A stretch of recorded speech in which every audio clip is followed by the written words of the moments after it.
Alrighty. Let's get her going.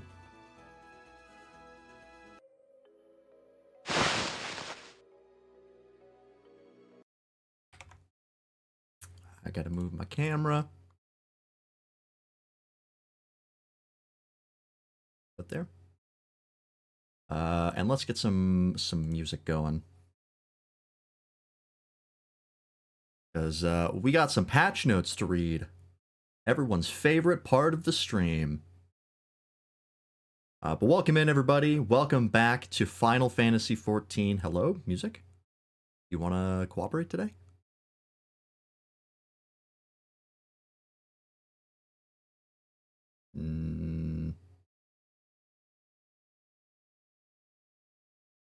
What's happening? Oh, hey, Doppel! Thank you for the 13 months of Tier 1. For the 12-month streak as well. Thank you, thank you. Thank you very much. Enjoy that ad-free viewing.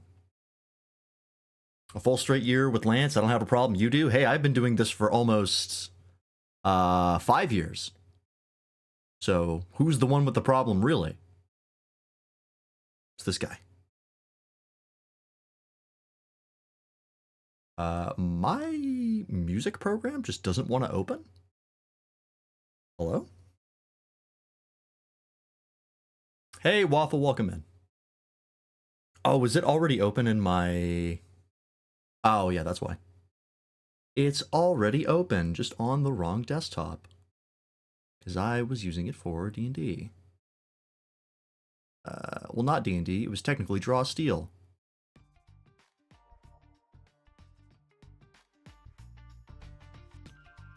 That should be good for volume.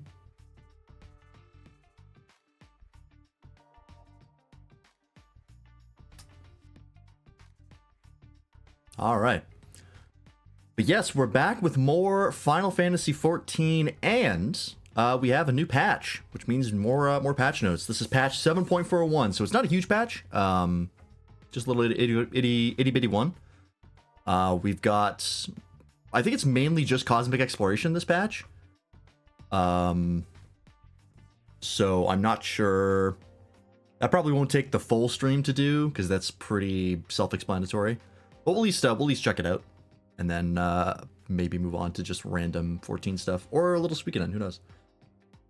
But yeah, let's see what's here. Playable content, new cosmic exploration stuff. Yes. Sit in Mahjong queue for 5 years. They did add more Mahjong stuff, wouldn't they? Didn't they add more voices? I want to say it was the Arcadian characters, or some of the Arcadian characters got added to Mahjong. Like Medem, I think. Something like that. Alright. Phantom weapons. Right, this is the new step for the Phantom weapons. I've heard that it is a little grindy. Some people... Well, people always complain about the next step of relic weapons, no matter what you do. But, based on what I read, it seemed fairly reasonable. And it's probably just a one-time grind anyways, because that's kind of how they like to do it now, which I actually really like. Did they BRB resubbing right now? Fred, I'm probably going to buy a full-ass box for the Gundam TCG. Oh, nice. Hell yeah. Let me know how it is. I know there's a Gundam... Isn't there a Gundam tabletop game coming? Like, I hesitate to say it's like a full-ass TTRPG, but it's almost like a war game sort of thing. I remember seeing someone get, like, early tokens for it, like the little miniatures. If that could be used for, like, an actual, like... The narrative rules you can just sub in any other system. That's fine. But, like, if there's an actual Gundam... like war game, that could be pretty poggers. I just hope that there's actual like mech customization and it's not just like, it's the Zaku 2. It has the same stats as all the other Zaku 2s and you have to build like armies and stuff. I don't want it to be Warhammer. But that's also for like what I want out of it. Maybe people do want it to be Warhammer and they're willing to put in the money for it. I don't know. At the end of the day, if you want to run a Gundam campaign, you can play Lancer and just kind of fudge it with the lore. Gonna be hard to explain how the Horus mechs work, but you know. Gundam Unicorn exists. That's basically space magic. Let's do something like that. New type bullshit. You know. And Doppel, thank you for the 25 stream streak. Appreciate it. You almost lost it on Saturday, but you showed up just in time. TCG is actually pretty fun. Learned how to play last weekend with my brother because I got 2 starter decks. Okay. One of them I pulled an $80 card. Was that the one you showed me, the Dynamis? That's pretty hype. Dynamis is cool. Yeah, okay. Tokens are available in some of the Gundam TCG starter packs. They're just mini Gunpla. Yeah, I think I saw someone like paint one. And it was pretty similar to like Warhammer minis. So. That's neat. Probably going to trade it in to spend less on the box. Yeah, if you can actually get the money's worth out of it, I think it's worth it. For $80, I mean, that's pretty damn good. What's on my screen? I don't know what that is. Alright, anything else? New furnishings. Okay, so you get some more sci-fi furnishings. That's fun.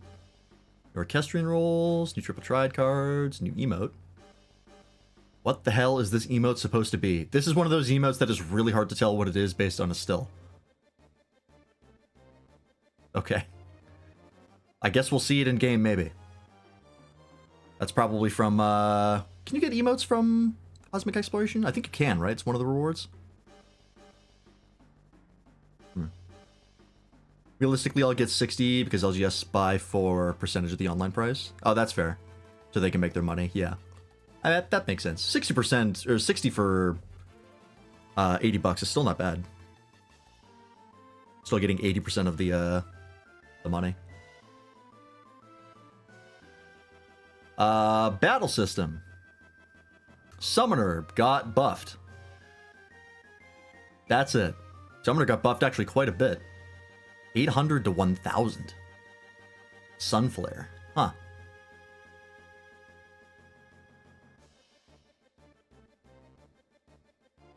Okay. Echo's now in Savage. Certain effects in Heavyweight M1 and M1 Savage have been adjusted to better distinguish ally actions. What could that be? That's Vamp Fatale, right? Been adjusted to better distinguish ally actions.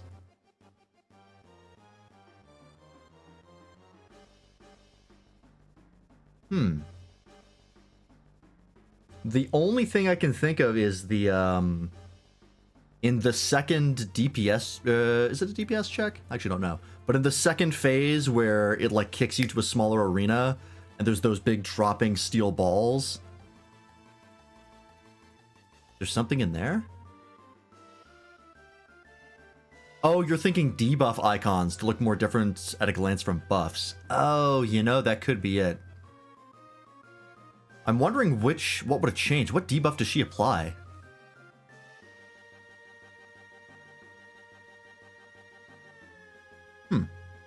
That makes sense, though. You want to keep your icons separate.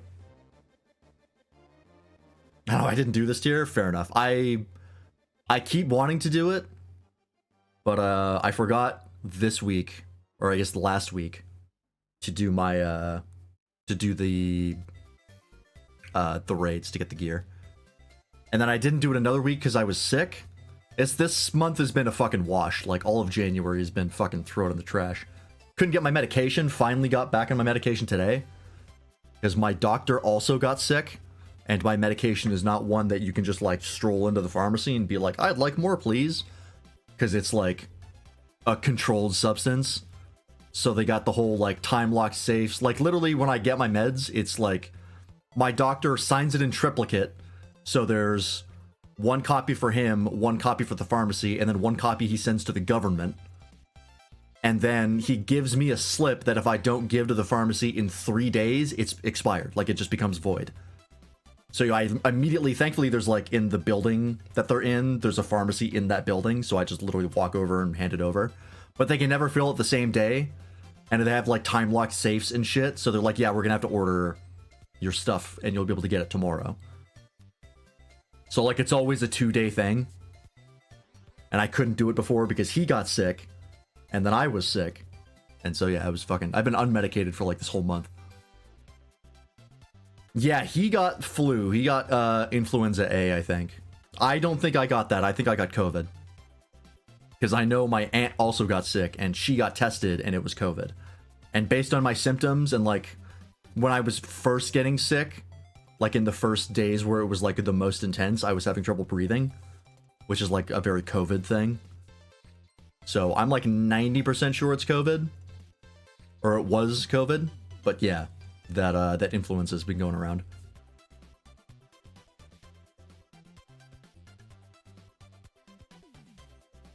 Yeah, anyways. This month has been a disaster. But we're back to full strength, almost. I'm still a little phlegmy. That'll probably linger for like 2 more months. Mind you, I'm always pretty phlegmy, ever since I got pneumonia that one year. I like coughed so much I damaged my throat.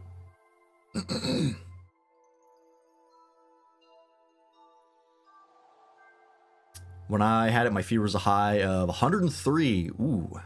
The week I canceled Lancer. Yeah, that's a high fever. I was also running a fever, but I never checked because the thermometer that we have sucks. And I tried it once and then it didn't work and I was like, ah, fuck it. I know I have the fever. I don't need to know how much. I'm just gonna take the fucking Tylenol and veg out in the living room some more, drift in and out of consciousness with my mom, because my mom also got sick. So whenever we get sick, we turn the living room into the sick bay where we just watch TV and movies and just drift in and out of consciousness for like a week. That's our MO. I slept on the we have like a couch and then like a love seat with a footrest. I slept on that love seat for probably 4 or 5 days straight. Like, only getting up to, like, get more water, go to the bathroom, barely eat. I didn't eat for several days. That always happens when I get sick, though. I never eat. When I got pneumonia, I didn't eat for a week, and, like, everyone was like, oh, you lost weight. Because I dropped, like, 10 pounds. And then I gained that weight right back. I think I lost like probably 6 to 8 pounds. I think I checked and I'm like 10 pounds down, but I don't think I lost it all while I was sick. But yeah, whenever I get sick, I just go comatose.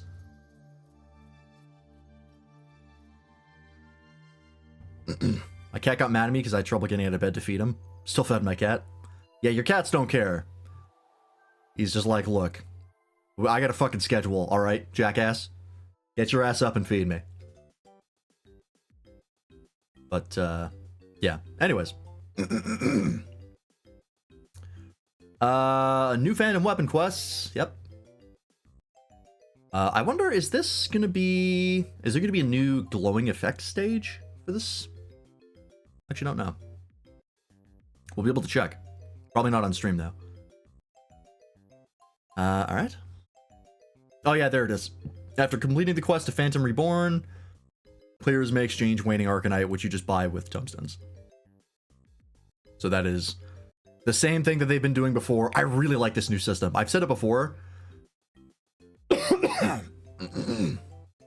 But I really, really like them making relic weapons like one-time grinds, where they do like one really grindy step, and then if you want to get any other duplicates of that step, you literally just need to get tombstones, like Endwalker. I really like that system. I really hope they keep that up, because it feels like the perfect sweet spot. Of like, no matter how bad the grind is, if you only have to do it once, it's not that bad. Like, even the Demi-Atma stage, of grinding for those fucking Demi-Atmas. Excuse me. That was pretty miserable, because that was just pure RNG, and my RNG is dog shit. But I did get them eventually, and then it's like, alright, cool, I never have to do them again. Or like the element farm, we had to just do roulettes. And it's like, yeah, you're gonna get it eventually if you run roulettes. So just keep at it. You know, if you want to really grind it out as fast as possible, yeah, you're gonna be pretty miserable, but you just want to take it, you know, day by day or just whenever, you'll get it. And I did. So yeah, I really like that system. Big fan. Yes. This is the new armor that they've added for Cosmic Exploration. Fuck, it looks so cool. I want that chest piece so bad. That I will be doing Cosmic Exploration until I get this full set. I don't even know if I care about the mount. But I need this set. This is pretty cool as well. Kind of like a... I think it's supposed to be like a deep sea diver thing. It's like riding the line between spacesuit and deep sea diver. But it must be deep sea diver because it has fucking exposed shoulders. So like, probably not a spacesuit. I think it's a fairly reasonable assumption. Yeah, my RNG is dog shit, except when I'm gambling in Suikoden. Where my RNG then applies to the person gambling with me, and he just rolls like shit. Like, consistently. I haven't grinded back up to max money yet, but should be... It literally takes like half an hour. It's so easy. Unless I get super unlucky, but that's what Saves Coming is for. New recipes, new condition. Oh, interesting. Robust. Reduces loss of durability by 50% and guarantees sturdy material condition for the next step. Oh. Okay. I like gambling. I'm down 200 bucks. It could be worse. 200 bucks is pretty average for gambling. People go to Vegas and they're like, all right, here's my $200 spending money. I'll stop when I'm out. Oh, this month. Ah. Well, it is what it is. How the hell do you pronounce this? Oasis? What is the name of this planet?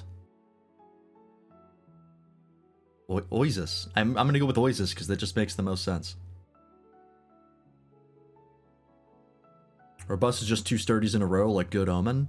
Ah, okay.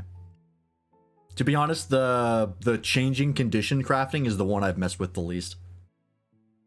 All the crafting I do is just the standard stuff. Cool though. Oasis credits, Oasis exploration tokens, stellar successes. Yeah, this is all the same stuff.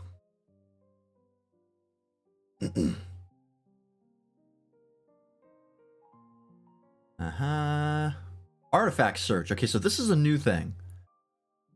Artifact search missions can now be undertaken.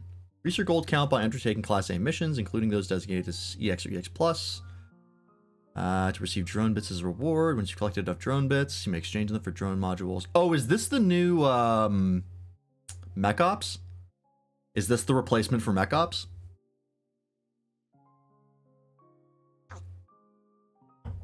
Because it sounds like it's the exact same system to sign up for it. Exchange them for drone modules by speaking with Kaede. Drone modules can be used to analyze the area. Oh, no, it's not quite. It is not quite. Used to analyze the area via reconnaissance drone and locate artifacts. Examine artifacts on the field to obtain unappraised ancient records. Speak with Kaede to appraise your findings.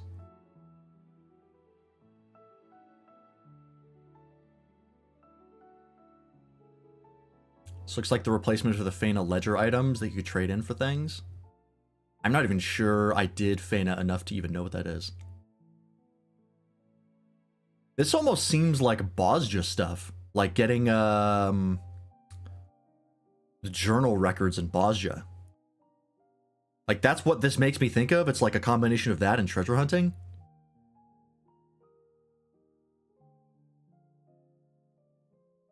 A rank, EX, and EX plus rewards. I did A ranks pretty often, but I don't remember the ledgers.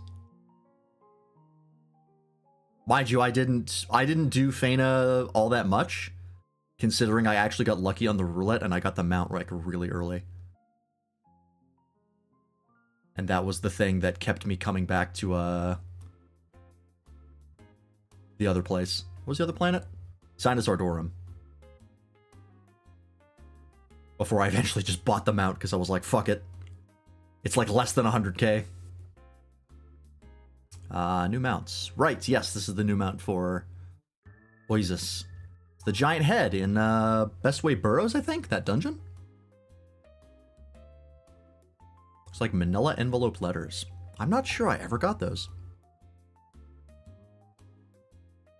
Oh, look at this chocobo boarding. Almost said boarding.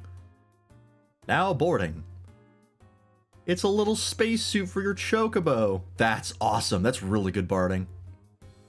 I legitimately have not changed my barding for like 3 years, maybe longer.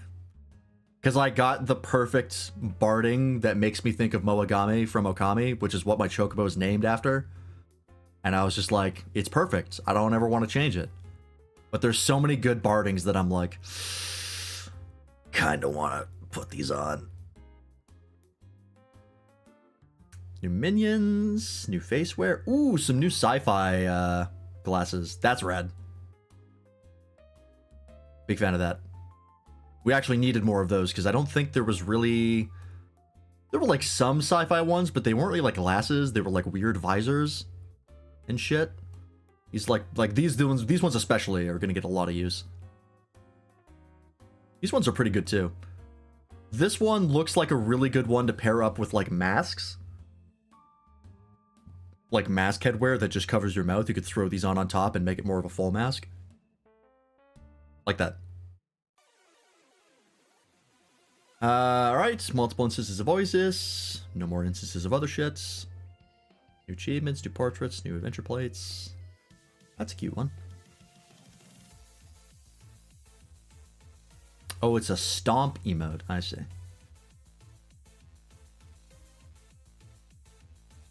Sunglasses on the left look like the helmet from the Gather script gear. I'd have to see it in game to know what that would look like. I'll check in game once I get in. New trophies, new achievements, new music and sounds, yada yada, and resolved issues.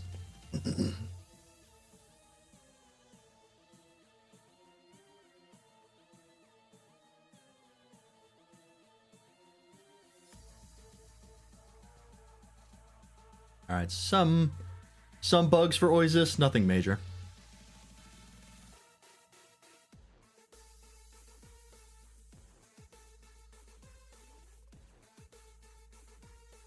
It seems like there are workarounds which are good. They're not just like... They just exist and there's nothing you can do about them. Alright, cool. Let's get in game, shall we? Pause the music. Close that.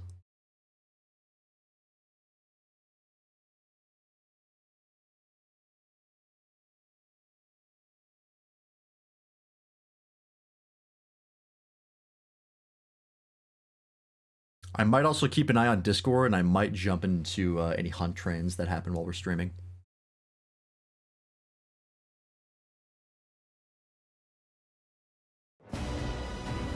Why is my...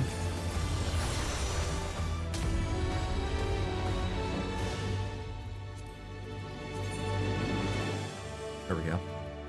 For some reason, Borderless Windowed was like this big on my monitor, and I was like,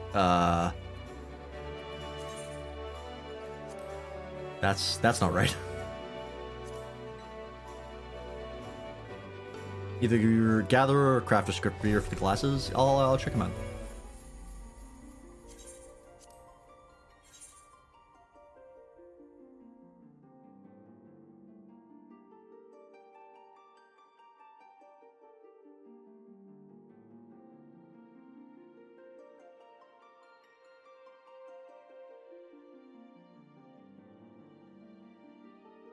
In other unrelated freelance news, you can tell I was off my medication because I started playing Wuthering Waves again.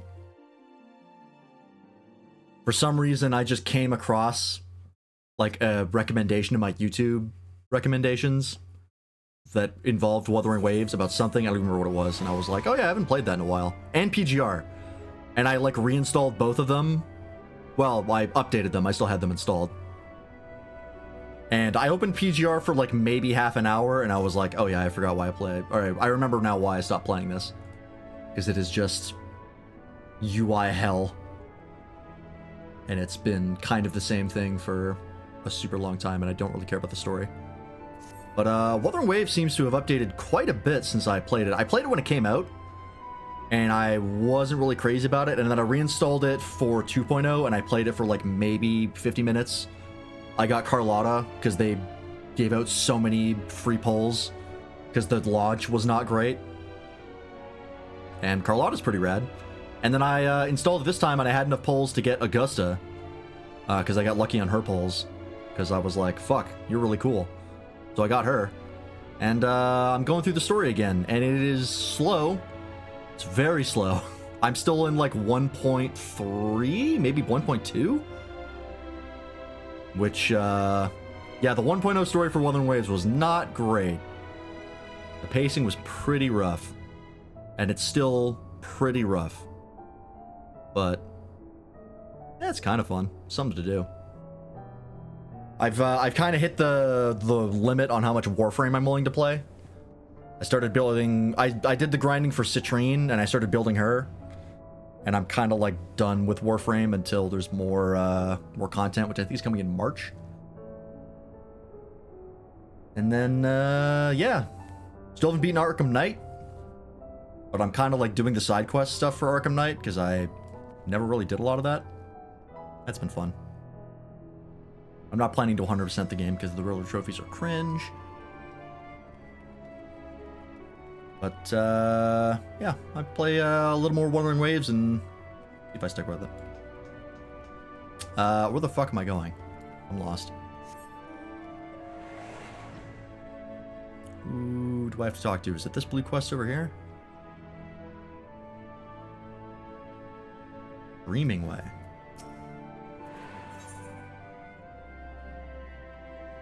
No, I don't think it's this. Where's the... Yeah, here we go. Do I have to go to Fana? Oh, wait. Can't I teleport from the Ether right now? I forgot that I can do that. Yeah, there we go. They added that because everyone was like, why do I have to walk 20 feet from the teleport point to go to this fucking planet? Let me just go from the Aetheryte. We can do it in other places. Why not here? Holy shit, this place is different. Oh, I can't fly here. Right. I have literally not been here since I think the second stage? Hell yeah. I like the stained glass. That's a cool aesthetic. Like I said, I got the stuff that I wanted out of Cosmic Exploration, and I didn't come back. Because I'm not much of a crafting and gathering guy. The stained glass solar panels is an inspired touch. That is sick as hell, actually. Alright, I gotta switch to... Blacksmith. Yeah, Fana is like the glass planet, so that makes sense. Right, I want to check... I'll talk to you, I guess. Oh, no, this is for, That's right, I can do the fishing thing, but I'm holding off on that because my fisher's not even max level. Where are the... What are these Fana ledges you're talking about? Where is that? Is it this? Fana token?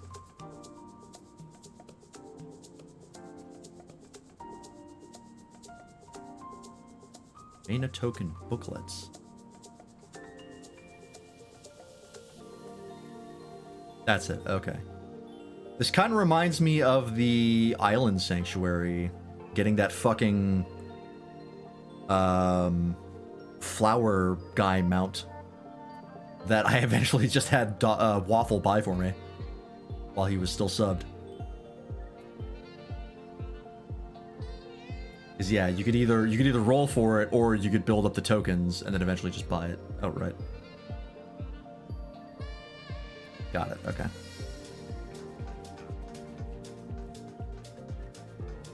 Because Sinosaur Dorum didn't have anything like that, right? That was a Fana thing. Also, I have about as much money as you now. That tracks. Crafting and gathering is lucrative.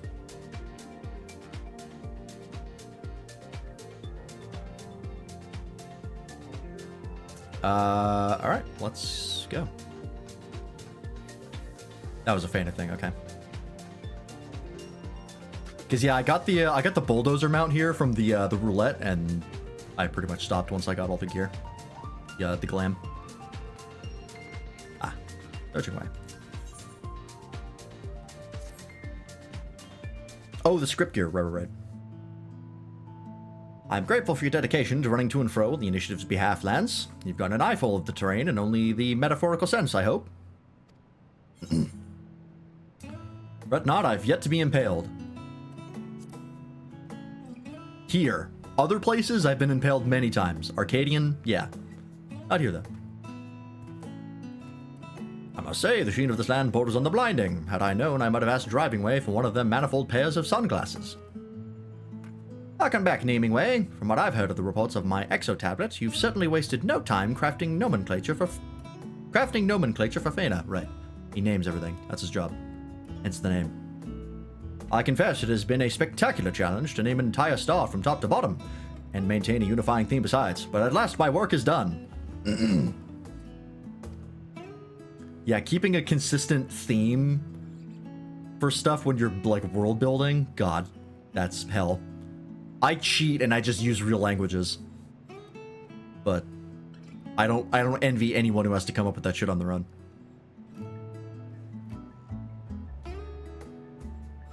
Don't go putting up your feet just yet, my friend. This is only our first destination. Yes, of course. Rest assured I shan't let my dictionaries gather dust. You know, Lance, I did so enjoy our tour of Sinosaudorum. Might you join me on another edifying jaunt? Sure. I don't know what's out here anyways. Doubtless so keen to hear what Naming Way's cooked up. Hop to it then. I'll be here when you return. Yeah, well, Lord of the Rings is like its own category. Like, Tolkien was a linguist before he was a writer.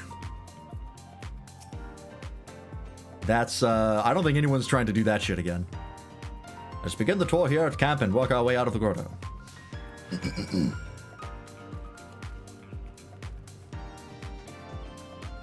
If you're trying to live up to J.R.R. Tolkien, aka the father of modern fantasy, don't. He did it. It's over. A lamp melt marble. Our scholars theorized that long ago a vein of hot molten glass carved out this cavern before being driven back by geothermal fluctuations. As the main flow receded, it left behind... Excuse me. As the main flow receded, it left behind deposits of molten silicates, which hardened into the twisted shapes you see before you. For its resemblance to the glass produced by lamp workers, the substance shall henceforth be known as lamp melt marble. We've no shortage of outcroppings here, and if you ever wish to take a closer look. Is this stuff what he's talking about? Okay.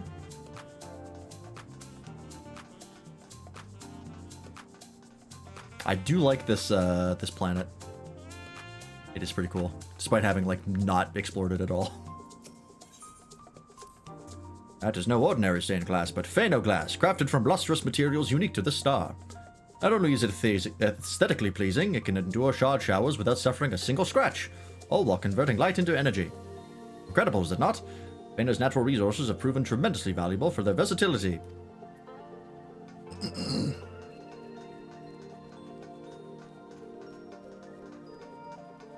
Ooh. Oh shit, I didn't even see that. That's rad. I love globes. Oh, I actually have quite a few credits. I should try and maybe spend those before we leave. Oh yeah, Stellar Sprint. I forgot about that. This is like Island Sanctuary. You just get Sprint for free. I'm gonna run back and check the script gear before I forget.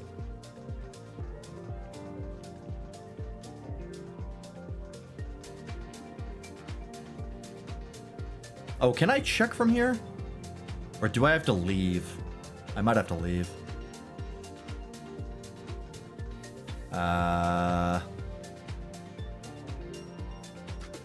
Because I think this is different stuff, right?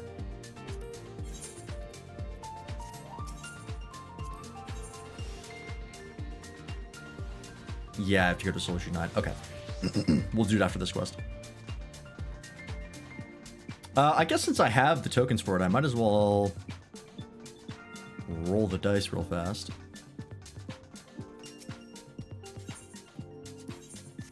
I don't know if there's anything left I'm missing. I've got the warp loader. Got that, I've got that. I mean, I guess I'll go for this one.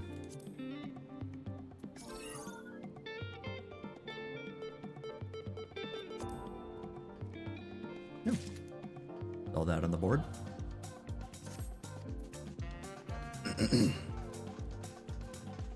And is there anything I need credits for? I have all these, I'm pretty sure. I don't think there's any pieces I was missing.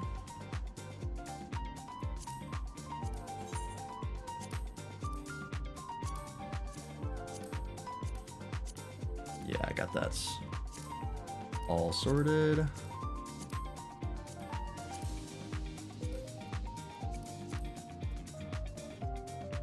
Oh, I forgot. There's another mountain here that I never got. Interstellar Dawmill Whistle. I don't know if I care about that one that much.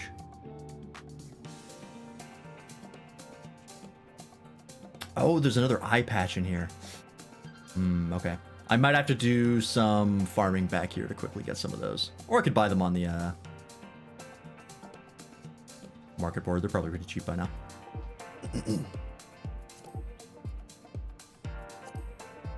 Always a fan of more face wear.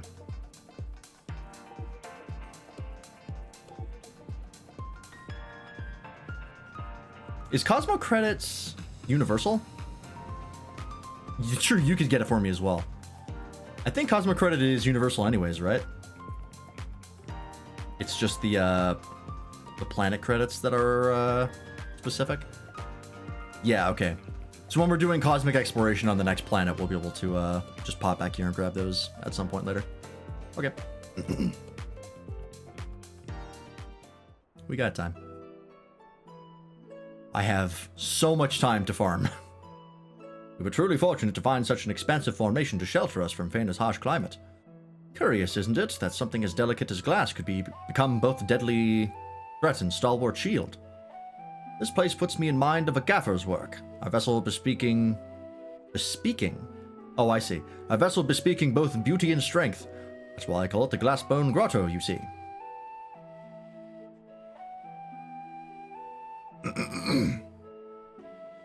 And within the primordial flame around which we gather to sculpt our own marvels, however fragile the works of man and operate might be, a glass blower's beacon. But this is far from the only spectacle our Faina has to offer. Let us venture westward to that most ponderous of streams. I wonder... I imagine, because cosmic exploration is pretty well regarded, I think people are pretty happy with it in its current state. When it first came out, there were some problems, but they resolved a lot of them. I wonder if they're going to continue adding content for this in 8.0. Because Island Sanctuary, they just dropped. Like, I don't think that's coming back, because that was not well received. Because it was just a spreadsheet simulator. Which I didn't mind, but I see why people did not like it. But, given that this is, like, really good crafter and gatherer content, I wonder if they'll make more planets in 8.0. Because I don't know, I don't think they kept going with the,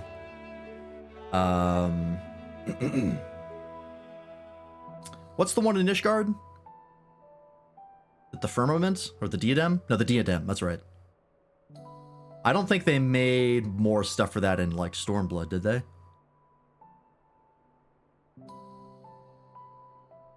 Yeah, because this is also, like, really easy to make more content for, because you just build a planet. Like, you don't have to fit it into the lore or, like, narrative at all. It's just, here's a new planet. Go crazy. Foundation / firmament / diadem. Yeah, whatever that content is called. The one where you get the sky pirates, or not sky pirate, the sky scripts, whatever they're called. There's like a shit ton of stuff in there. I don't think they kept updating that, even though a lot of people used it. But I wouldn't mind if they kept coming up with cosmic exploration stuff. If they can fit it into the release schedule, I think people would be happy with it.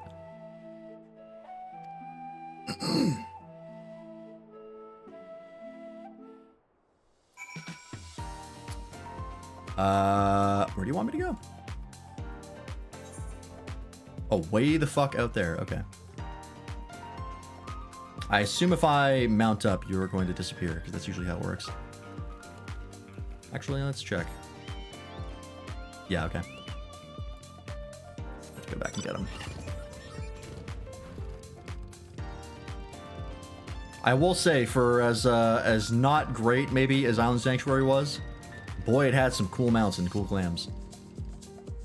The fuck is he? Unless... Oh, no, you can mount up. They just, they ride with you. Okay. I did not realize that.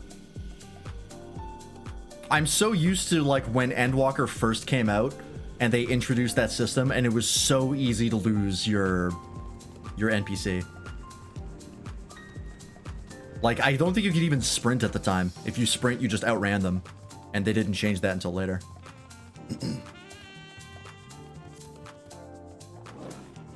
So now I'm, like, paranoid. Who knows, maybe eventually we'll come across some of the dead worlds that Medion found. That could be cool.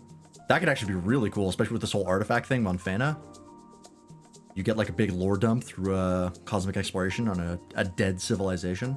That I think people would eat that up. This translucent blue stream is the Soda Lime Float, floating ever so slowly southward through Millefiori. Despite the appetizing name, however, I cannot recommend drinking from it. In terms of chemical composition, the water is itself essentially glass. Similarly, should you try to consume its fish, you shall find yourself with naught but a plate of glass pescatore. These pescators, if you will, are in fact silicate globules animated by the dense ether flowing beneath. Oh, it's a giant lava lamp. Cool. As a matter of fact, we have yet to discover any true animals on this star, only golems and other arcane entities. The pescators themselves are difficult to categorize with confidence. Are they spirits, elementals? Their very existence is a reminder of the vastness of nature and the finity, I think. The finity of our own understanding. And those were merely the easy names. Next, I say we heat things up. Southward ho! Okay. Oh, way the fuck over there. Alright. We'll take the scenic route. I like the colors on this planet a lot.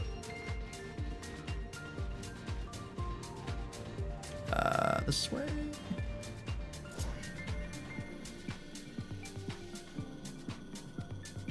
People love pink and cyan.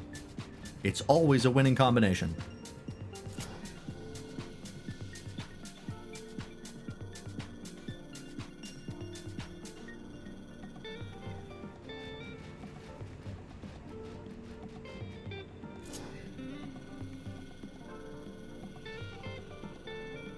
Oh, look at that thing go. Oh, yeah. We gotta have at least 3 dead worlds that we could find that Medion discovered. Yeah, there's well, actually, I think there's more. Because there's Dragonland, there's the Eos, there's the, oh, what are they called? Is it the Sigmas? No, Omicrons, that's it. But there's also in the Dead Ends dungeon, There's the, like, little, like, the water planet, the polluted water planet.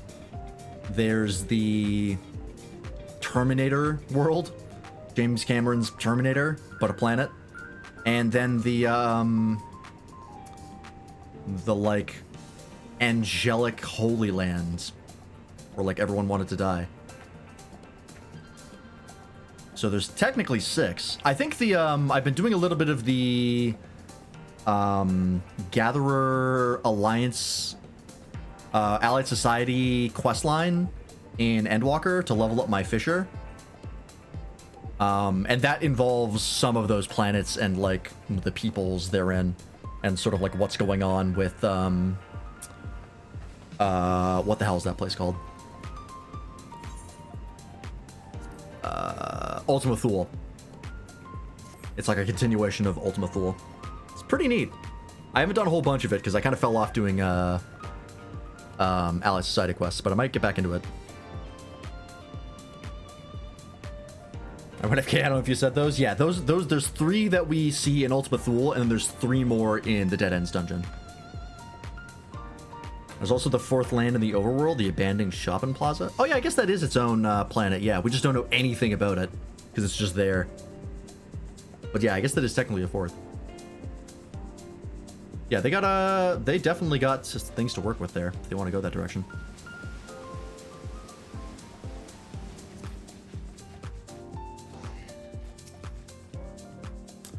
Behold, the Onyx Ridge rising high above the fluorescent expanse. Fusing wave vent. The heat in this area is sufficient to melt glass, as the abundance of silicate magma attests, hence the name. Temperatures fluctuate in the crater, and it is perfectly common for liquid magma to emerge from an apparently cooled crust. Do watch where you step. I should hate to see you lose your favorite boots. Or your favorite feet, for that matter. Jokes aside, I do hope that you're enjoying the tour thus far, Lance. Our next stop offers the most spectacular scenery of all. Hey, I'm pretty sure I could just stand in the lava and kind of take it. In fact, I've been doing that since the Crystal Tower Alliance raid in Labyrinth of the Ancients. There's literally a spot where you can just chill in the lava. And I do. Every time. I splash people with it for fun.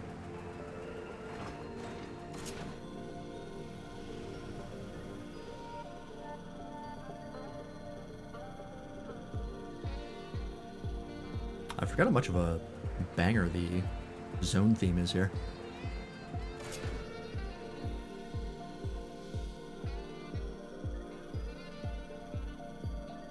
Let me do something.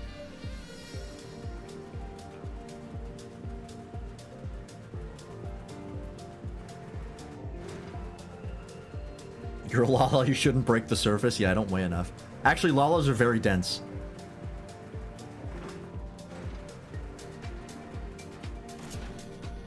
It's all the hatred. It's concentrated.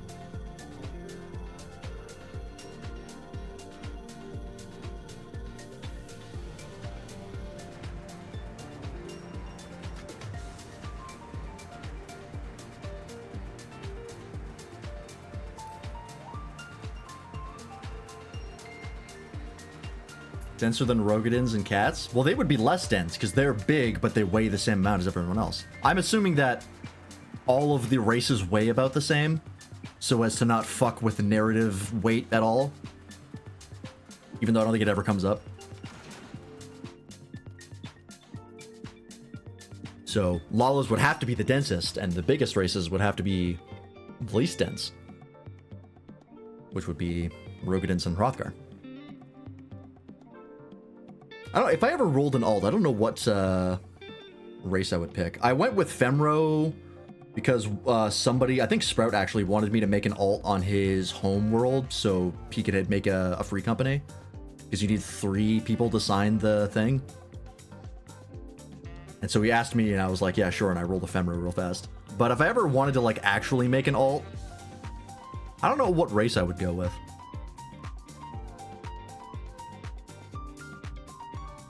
Just a regular ass Hur? I mean, there is an amount of respect I have for just basic ass human. In fact, I think most of my like tabletop characters are humans.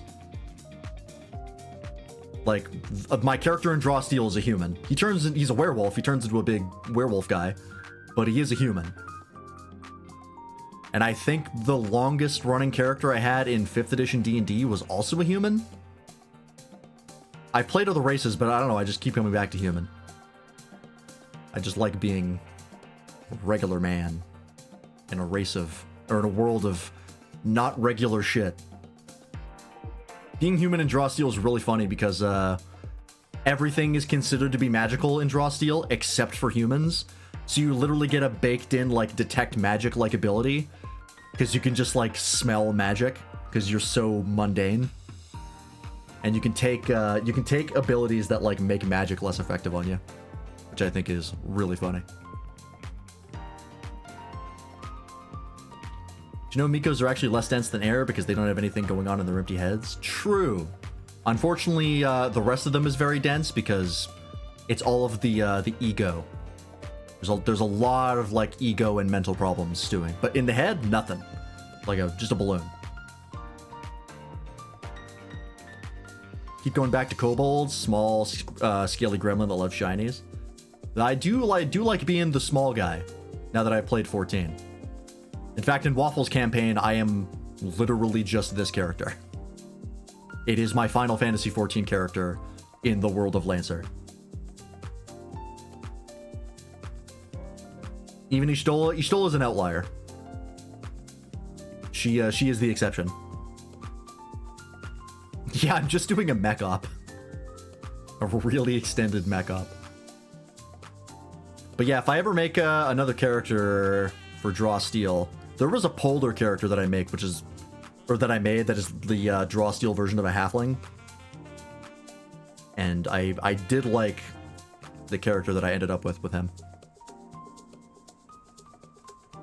Yeah, my backstory is I was a mech pilot who transported stuff around.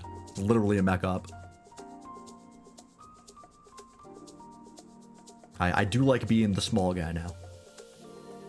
I don't know, I like being human. Just a regular man. My current character in Draw Steel is literally a human farmer. He was a human farmer whose farm was razed to the ground, and then he just became a hero. And he's also a werewolf for somewhat unrelated reasons. I just like that character. I just like that archetype. I like being the straight man. I want to be a Lancer player again. Yeah, Lancer's fun. As much as I like Lancer, I think Draw Steel might be my new favorite RPG. It doesn't have the customization that Lancer has, but man, is it fun. It is the 5e that I always wanted. 48 spaces in one turn turns me on so much. You do like going fast. I like Draw Steel because you can't miss. If you roll an attack, like it's a tier 1 through 3 result, and tier 1 still does damage. It just doesn't have as much damage or any of the other effects. And I just love that, because my luck is dog shit. So a system where I can't miss is very nice. Yeah, it's a really, really good system. Following event cannot be skipped. Alright.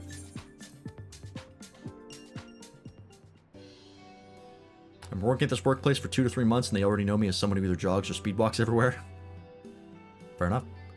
The view is magnificent, you must concede, and replete with features rife for the naming besides. Naturally, I have given great thought to the term for each and every site before you. You needn't hesitate to ask. Alright. Spiky crystalline tree. Just as we have yet to discover creatures here that fall within our common definitions, so do Phaenis flora seem to our eyes to exist just outside our understanding of what constitutes plant life. The distempered oak is one such species. Its explosive spikes do convert sunlight into energy, albeit through processes we have not yet begun to fathom. We know still less about how said spikes form.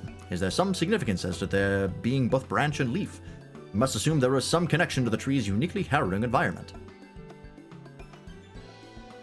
We got exploding trees on Faena. Great. Come on down. Ah, I see you're appreciating the flowers of the marine. Marine? Can I buy a vowel? Marine, I guess. Is it not lovely how the delicate petals almost resemble lace? At a glance, one would surely think them handcrafted, but I assure you, each bloom has pollen and seeds like any other species. How then do they reproduce without the assistance of animals? We can only assume the poor deers are entirely dependent on strong gusts of wind. Alright. 3 with purple canopy. Rather resembles a fungus from Weddingway's bower, doesn't it? But it is in fact a tree, after a fashion. It would perhaps be a cousin of the acacia, were it not made of glass plate atop glass cane. Thus I have termed it the display Echinacea. Echinacea? Sure.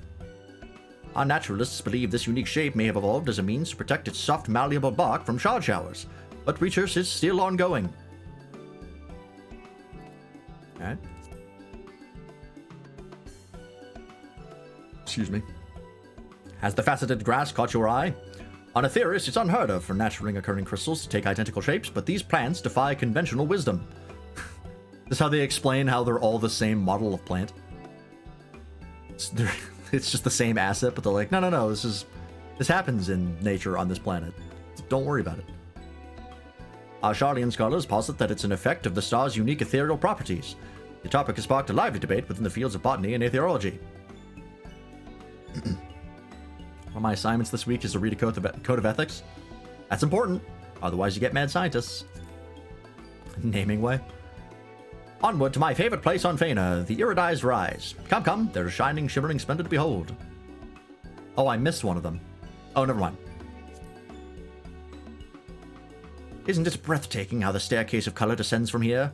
It is precisely that rainbow from which the Iridized Rise derives its title. The Iridized Rise derives. That's fun. Our scholars estimate that this region was once home to a string of small ponds, each filled with liquid glass. As temperatures fell, they gradually solidified.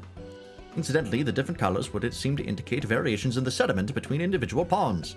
Ah, bliss. We Loperates do so love our rainbows. Not even a science one, it's for archivists? Oh, I guess they would have to have ethics, yeah. Have you taken in all the sights, Lance? If not, you're more than welcome to linger a little longer. The splendor has been most thoroughly beheld. And I'm delighted that it has. Why, your keen eyes are lit upon all my newly designed designated little darlings. You know, Lance, I expected the Sea of Stars to have no shortage of novelties, but I never dreamed our first destination would be so very unlike Aetheris. Here on Fana, something so mundane as glass has the power to surprise us, each new discovery more intriguing than the last. I find my mind fills with questions. Whence came the strange shapes, the colors, the sounds? Why these and none other? Glimpses of a design so grand I will never see the whole of it, even with a lifespan as lengthy as mine own. Oh yeah, I guess Loperates are like elves. Don't they live basically forever? Because they were created by Heidelin to just be a perfect little helper. Yeah, the Twitch ad blocker stopped working. I haven't been able to use it. Gotta buy that Twitch Turbo.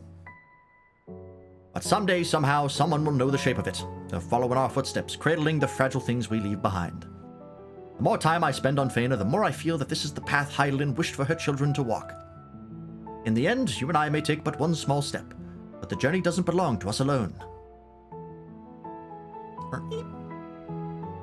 But perhaps we should chart a course back to Searching Way before aught else. We have kept him waiting long enough.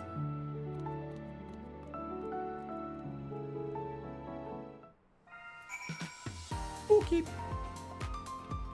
What'd you miss? Not much. We were looking at things and Naming Way was info dumping on us. I want to change something real fast. Does this matter? No, run borderless window. That shouldn't matter. I wanted to do... Yeah, if you put this at 99, it applies like a sharpening filter, and I thought I liked it, but the more I look at it, the more I kind of don't. I think I prefer the softer edges here.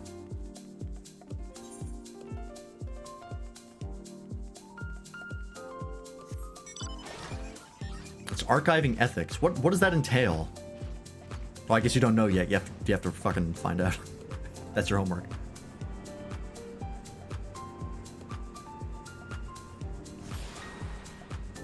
Discussions for this reading are essentially, is this a conflict of interest? What do you do when your boss told you to censor an archive?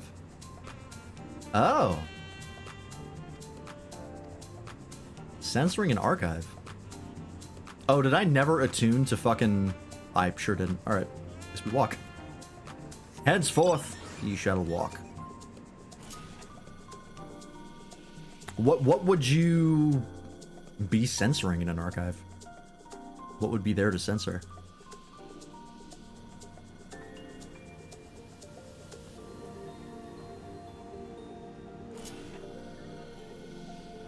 Something answers.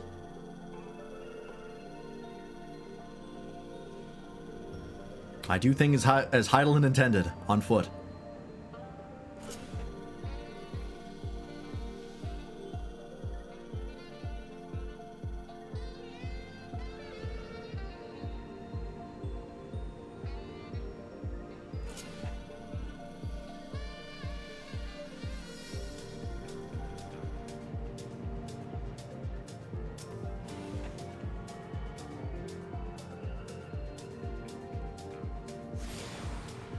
Alright, well, if I ever come back here, I might use that.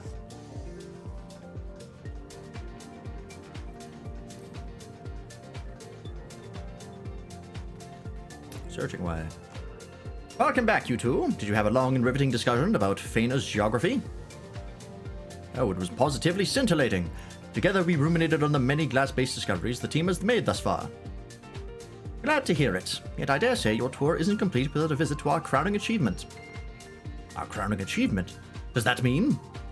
Indeed it does. Presenting the Fena Stelloscope. What is that?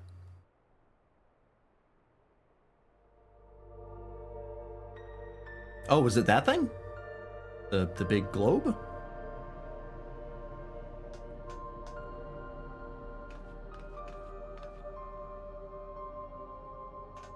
Even grander than the observatorium in Kurthus. Ah, is it a big telescope? That's exactly what it is. Using this telescope, we've already sighted several more stars possessed of ether in abundance. Stars I can show you right now.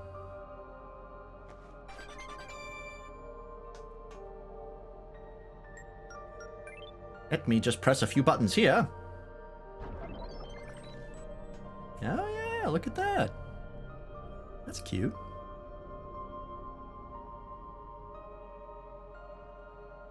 Hogging for a second there. Stunning. Nay, stupendous. Each glimmer you see here contains a myriad possibilities, and we're going to explore them to the last. Scenario Professor gave is, I'm a university archivist and the founder of the university's personal papers donated to the Library of Congress. I received a copy of the microfilm of these records, and one of the curators informed the president of the uni there is a portion detailing the founder's homosexual experiences. The founder wants to remove this from the archive. Okay.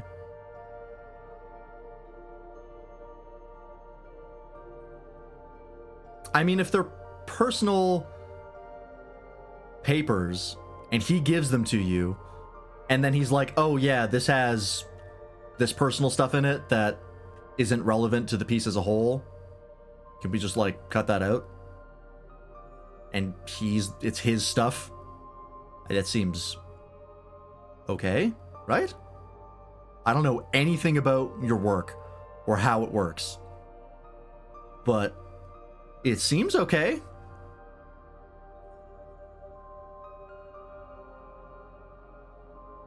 I've never taken an ethics class. I just try not to be a dirtbag.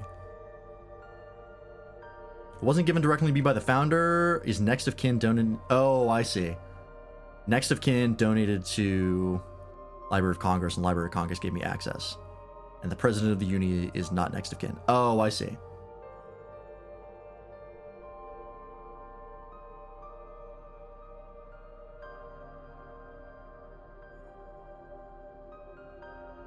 So who wants it removed? Is it the founder or the president?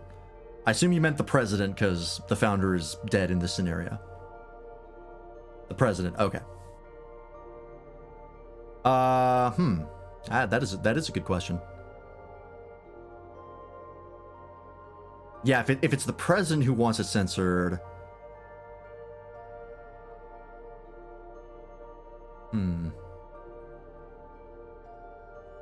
I mean, there's a case to be made either way.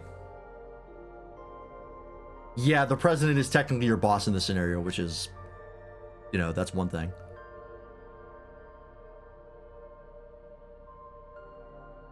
I mean, to me, I would, the question would be, what are the papers about? Like, is it just like his diary and like his journal? Because if it's just like his own personal experiences and some of those experiences are him being gay and they want that struck from the record, that to me seems like a political move of like, we don't like gay things. Get that out of here. But if it's like his work history, you know, and like what he did as a job, and then there's like randomly like a section about him being gay, then it would be like, okay, well, that would make more sense getting rid of. It's specifically the founder's personal correspondence, diaries, and photographs. Yeah, okay. I mean, if it's like his personal stuff of like who he was as a person, I think censoring him being gay would be an ethical violation, because that's just censoring who he was in a bunch of papers and stuff about who he was. So I think that would be a breach of ethics to censor that. But again, I've never taken an ethics class, so I don't know. But that's my answer. I'm going with that. Anyways, back to the game. I read that line. Maina is breathtaking enough. I can scarcely imagine what else is out there waiting for us. You won't know without further analysis, but if there's a celestial current strong enough, we may yet find new life, new civilizations. Granted, I've heard the stories of Meteon's journey and the many stars she watched fall to despair.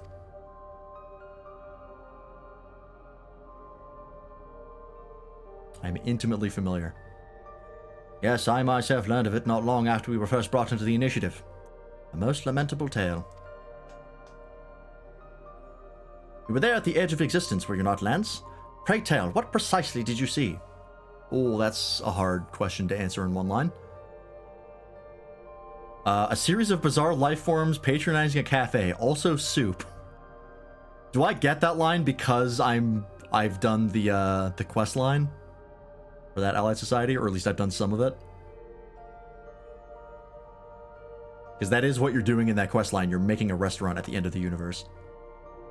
I'm gonna pick that.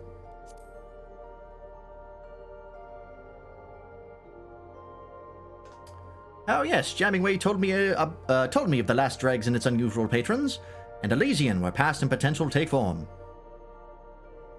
Well, regardless of what others have seen, I still wish to make the journey, to grieve what was lost and find my own meaning in it.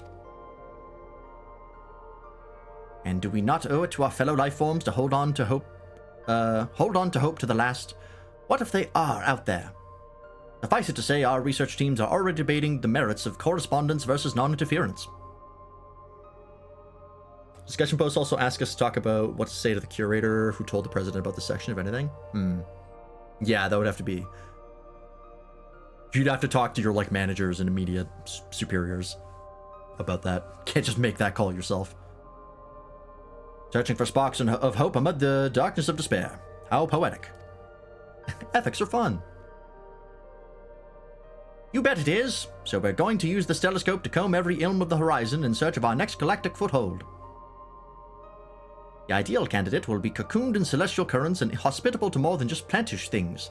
With luck, that's where we'll find what we're searching for. I'll be in touch once we've settled on the coordinates. Until then, there's work to be done.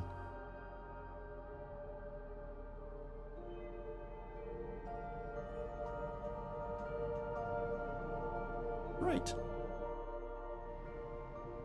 So how is the next planet going to factor into this? Is this a quest that's... As you've completed 50 stellar missions on Fana, you're eligible to undertake an additional quest. Oh.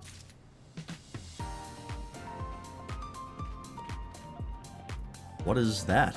Is that just like a side quest chain here? Also, before I forget, I am gonna go... Oh yeah, here we go.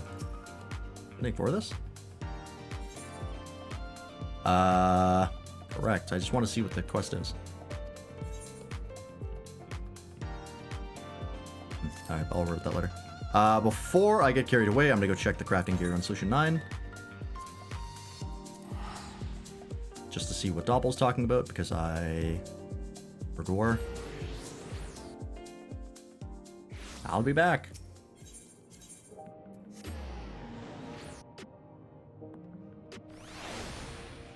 You know, even with all the rough spots that Dawntrail had, I am gonna miss it when it's gone.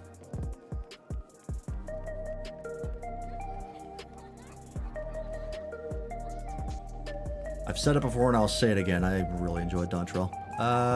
Who did I talk to? Script Exchange? Alright, here we go.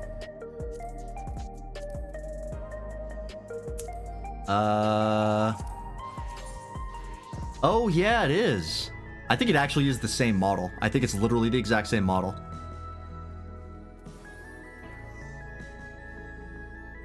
Because that does look just like it.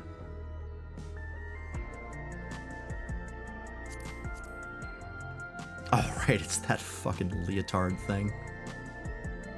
It looks supremely uncomfortable to wear as a man, and probably as a woman as well. No discussion post is much easier. It's pretty much you run a special collection at a university or offered a photograph of a prestigious faculty member for $7,500. Find out that the photographer is the curator's girlfriend. Is this a conflict of interest? Gee, you think? Dawntrail's gameplay was peak, it's true. Even the story, like, I know people have rightfully complained about the story of Dawntrail, but man, I really liked it.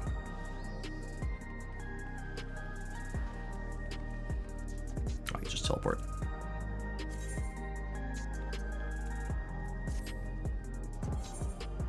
It's one of three times a video game has made me cry, and that is a rare honor.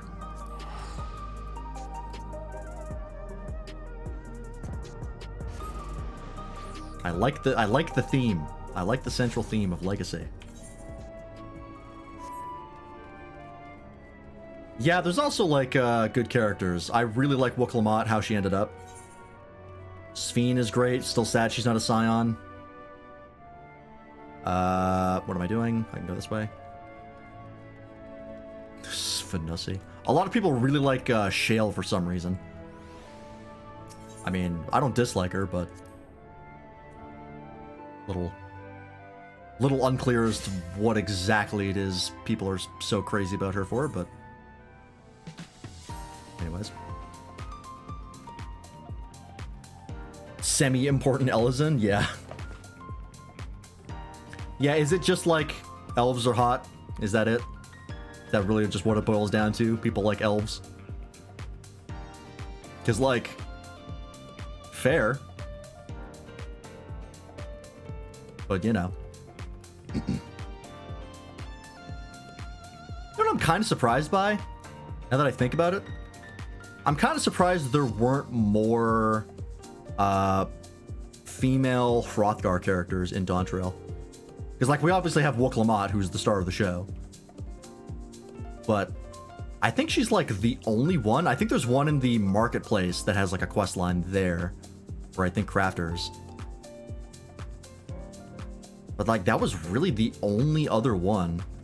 I guess maybe they just wanted to be, like, Wooklamot is the MSQ big cat. Let's not get her confused with anyone else. But I kind of thought, you know, they would have more considering they were the new race.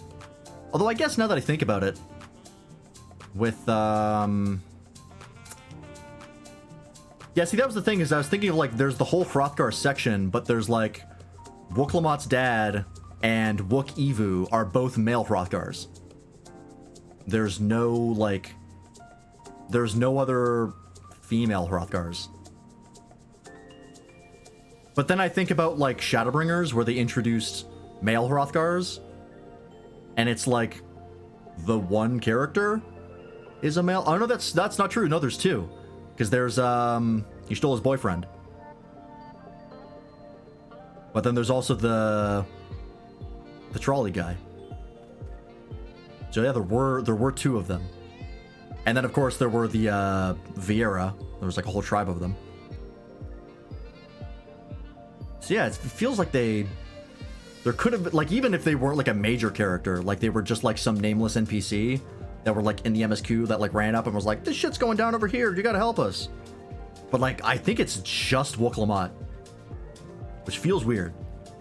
I feel like there should have been at least one more. Oh, you're right. Train wife, yes. I forgot about her. Oh, what the hell is her name?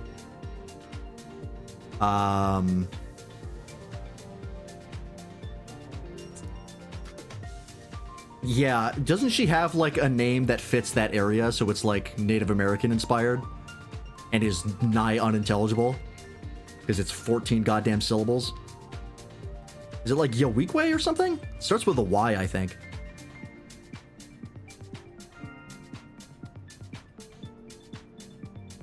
It's a full sentence of a name. That's every name in that area. I'm literally gonna go teleport there right now because it's gonna bother me.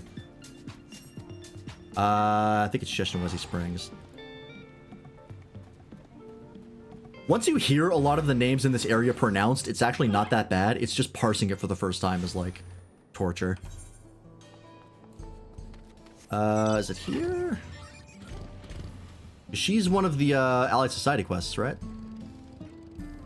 Where is that? Oh no, it's up here, isn't it? Is it up there? No, she's the crafter one. It should be visible on my map, right? Is it at Shalawani Station? Yeah, I just kicked down the door and was like, where's your wife? What's her name? Man, this area had such potential, and this part of Dawntrail is so shit. This is easily my least favorite part of Dawntrail was this area. No, she's not over here. Is it over here? Oh, there it is. Yeah, she's the custom delivery person.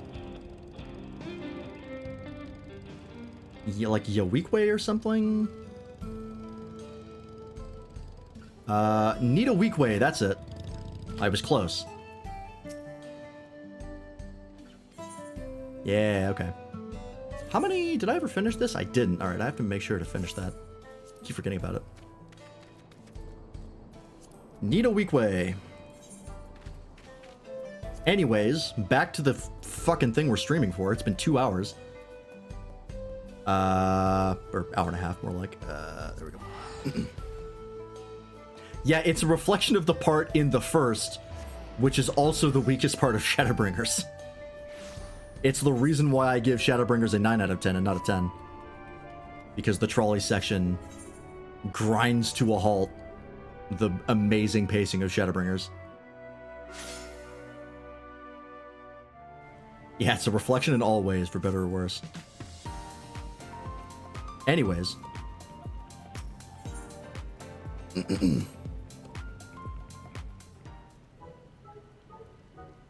Lance, I'm so glad to have caught you. I recognize that giddy gleam in your eye, searching way. Is it time? Got it in one. As you know, we've been using this telescope to scan for our next destination. And that star shall be...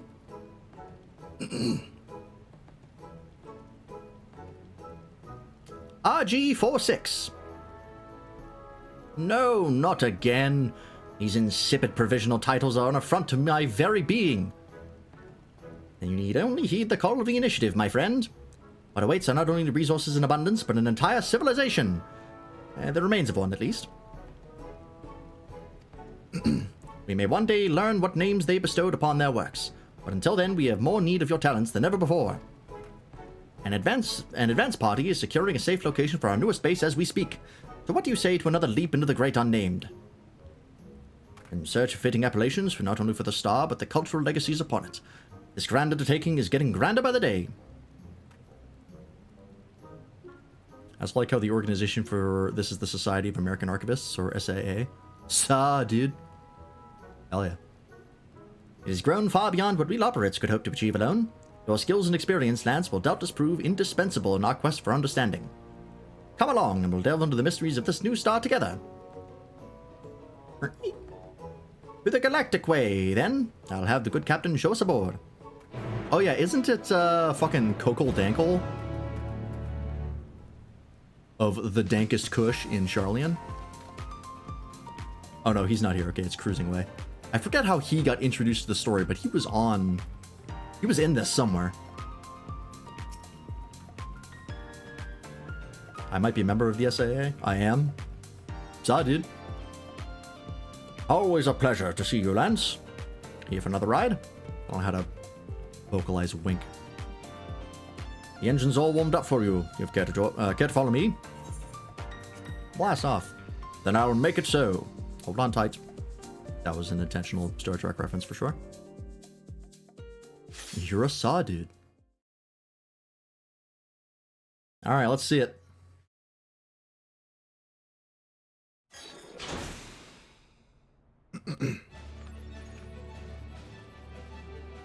I just want the G-Warrior to come back and become a mount. Is that too much to ask? That shit was so cool, and then it was just never came back. All passengers ready and willing. You've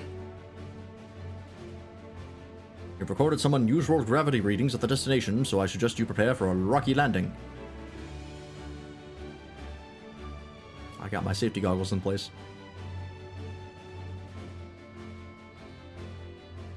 Routing engine output to anti-gravity thrusters. Ignition. Liftoff.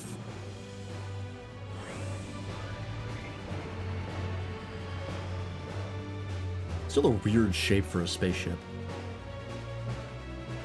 Looks more like a space probe that they like kind of launched unfinished. It's got like the scaffolding around it still.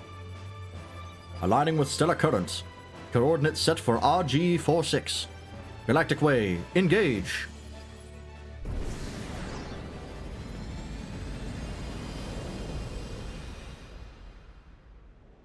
Want to launch me unfinished?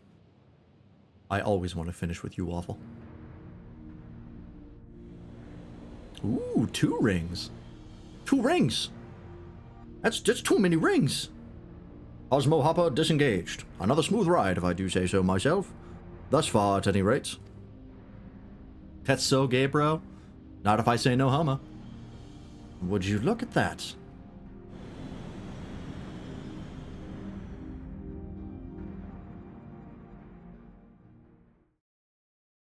Show me the surface. Ooh. Oh, it's got floating rocks. I love floating rocks. What the hell are those? Those look like the Omicron eyes. Don't make me go over there, kiss you on the forehead, tuck you in, and read you a bedtime story. Do it, you won't. No balls. All of that bedrock jettisoned into the atmosphere, as if the star was torn apart. I love floating rocks. Yet it endures, ever bearing the scars of its suffering. Oasis.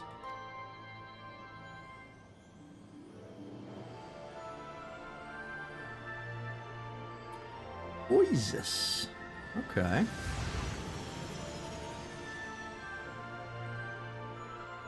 The trees are pretty nice too. Oh, excuse me, sir.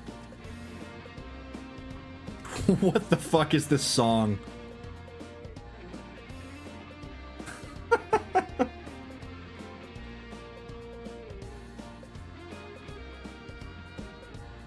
Hang on.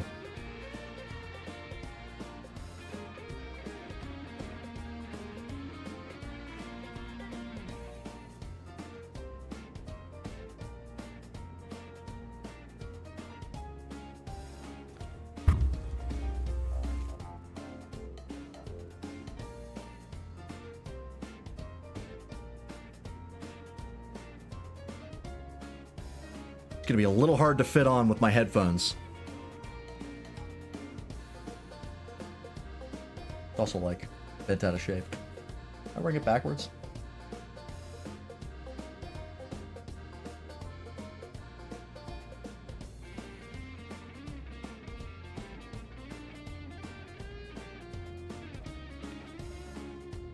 Good enough.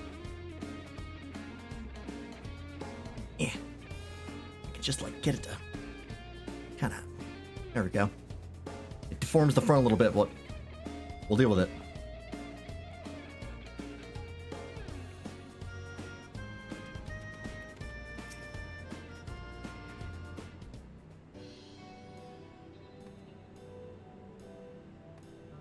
These ruins are the largest we've recorded on Oasis so far. Who the hell are you? Is that what we're calling it then? Delise, are you acquainted with my friend here? Oh, another Femmelison. Everybody keep it in your pants. Vance Freeman, I presume. I've heard tell of you, an indispensable asset to the initiative. I am Delise, an editor of the Bibliotheca Historica at Numenon. I specialize in the comparative study of civilizations. Oh, you heard about the new Ascian? Amarut? She's pretty fun. Very different than the Ascians that we've had up until now, but that is, that's a lot of fun. Yeah, and of course people are horny for her, but, you know. You put glasses on a character and make her sort of ditzy, that'll happen. Given that archaeological sites proliferate this star, I thought to offer the initiative my expertise. And we are ever so grateful to have her at the helm of our research efforts. Want to know how I found out about her? Was it through porn? Yep. To be fair, there's plenty of characters I've learned about that way. I look forward to working closely with you and the other fine adventurers here.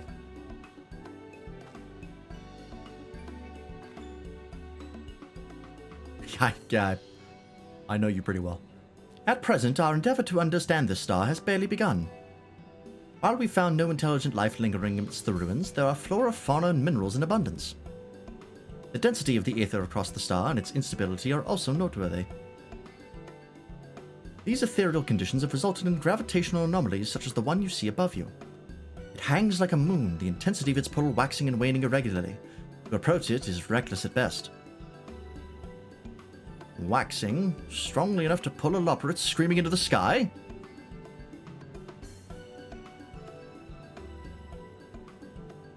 You will be reassured to hear that the Studium specialists have augmented the rainbow crystal with gravitational magics to counterbalance the environmental effects at play. Said effects are not truly negated, however, only mitigated. Be mindful of the objects around you as they may float or fall unexpectedly. Did we get moon jumps here? Probably not. Yet in spite of it all, a civilization once flourished here. The structures we found are proof of that. Structures with a little architectural variation, nor all suggesting they were constructed over a span greater than a generation. I am inclined to see them as part of an outpost not unlike our own. I believe I catch your meaning. Could it be that their architects came from another star, just as we have? The evidence suggests as much, and sheer scale indicates it was more than a mere base of operations for exploration. The question we must ask, then, is why build a colony here? For what purpose did these visitors come, and whence? Doesn't this kind of look like the dwarven architecture in FF9? Weren't they in a temple that looked kinda like this? They were, weren't they? Not to mention the looming issue of why they are here no longer. The more we learn, the more mysteries abound.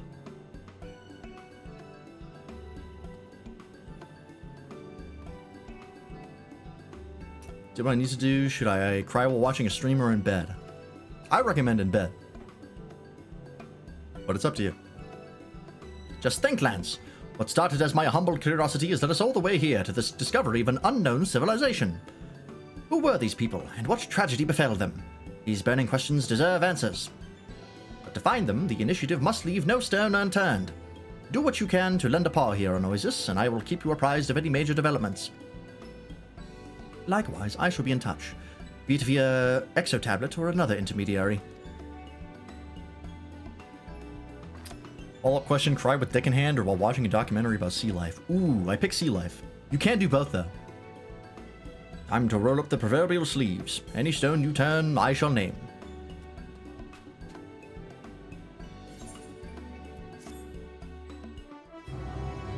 Alright. Yeah, it is. Isn't this their temple? Wasn't it like this weird shape like this? Now explore Oasis. And we can teleport in. Great.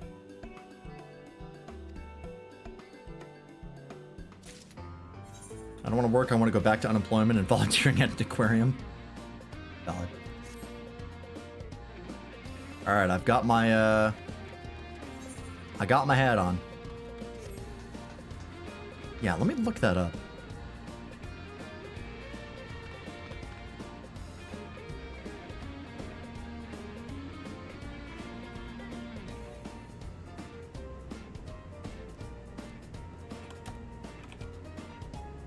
Dwarven village, right?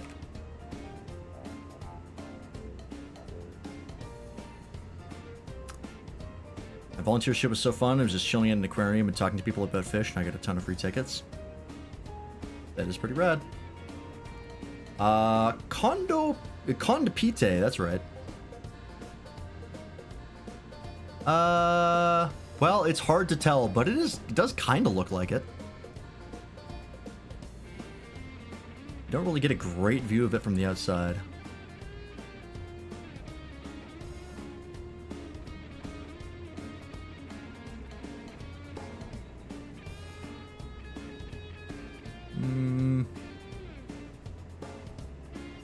Maybe not.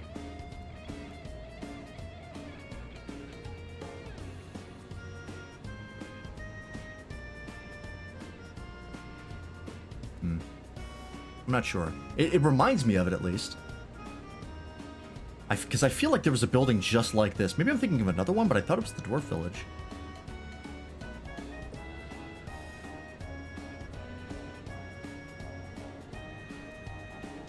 Yeah, no, maybe it's not. Okay.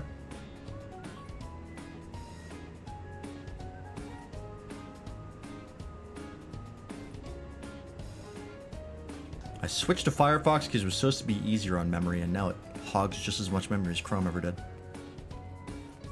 Welcome back, Doppel. What'd you miss? We made it. And I have changed my glam in real life to reflect the situation. Because I have a cowboy hat on hand at all times. Which is not a joke. I actually do. I use it when I'm working outside. Alright.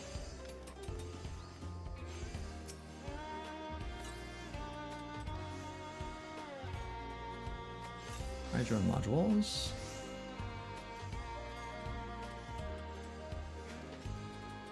Okay, so they have their own individual rewards. Okay, I see.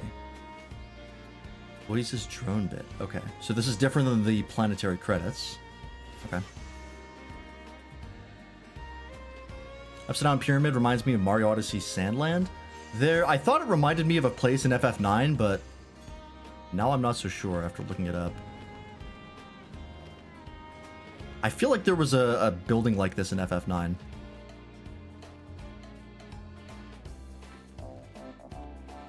And I thought it was the Dwarf Village, but it does not look quite the same. Was it one of the, like, ancient temples? Is that what I'm thinking of?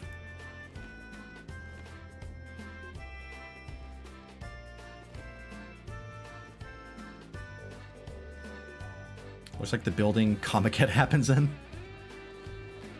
Fair enough. I can get, like, a better view of it here.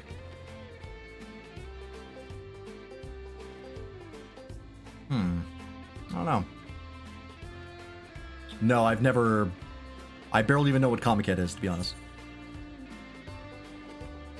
I've heard the name before. It's just like it's like a con, right?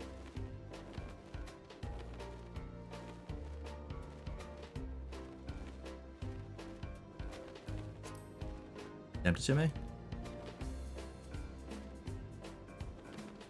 Oh, you know, it does actually look like that. You are not wrong.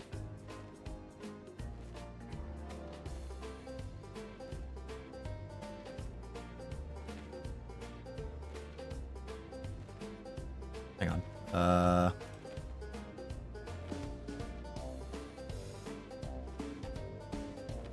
Like, it's pretty similar.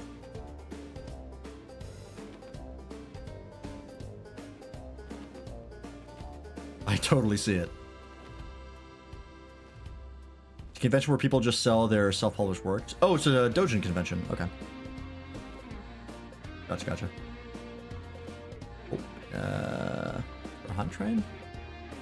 There was a while ago. Oh no, it starts in 5 minutes. I mean, we just got here. I don't want to do a Hunt Train yet. The biggest Dojin convention? That's probably why I've heard of it.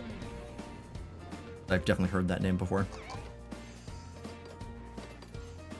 Alright, let's check the credit exchange here.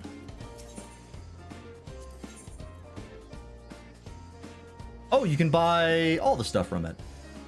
Oh, it just adds another thing. Oh, okay. That's right, because, yeah, we could buy the Starker stuff on Feyna. Okay. Alright, so show me the new set.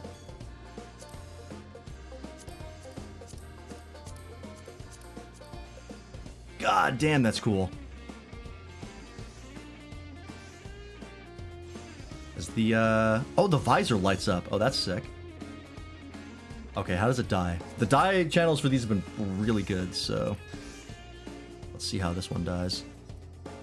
Let's use bright pink and bright green to see the channels. Ew.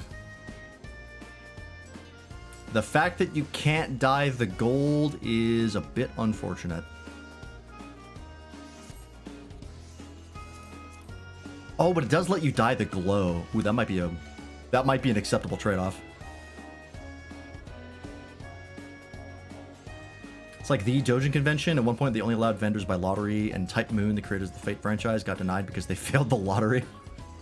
Gotta follow the rules. No, we haven't looked at the Phantom weapons because I don't think I can preview those until I finish the grind for at least one of them.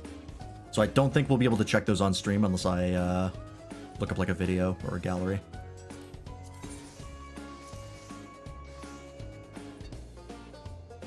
Okay. The channels are pretty solid. Not being able to dye the gold is unfortunate.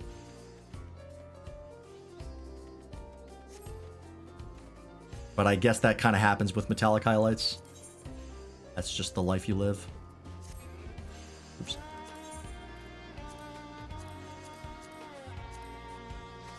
Being able to dye the glow is probably a worthy trade-off, though.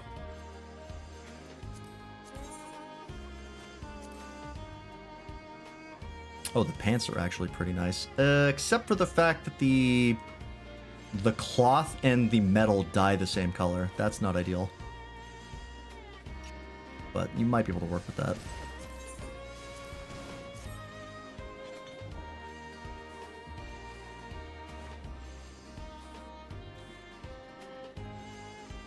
That is a really good set, though. If I ever go to Japan, I'm going to try to go to Comic Cats. Want some random dudes cross-dressing romance mangas? Sure. Why not? Oh, that's interesting. Half of this gets to be dyed with the glow. The other one is set. I want to see, is this going to be a better chest piece for my my Char-Esnol glam?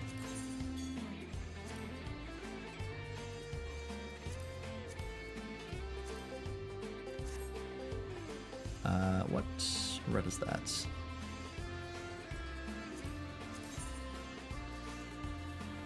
Ruby red.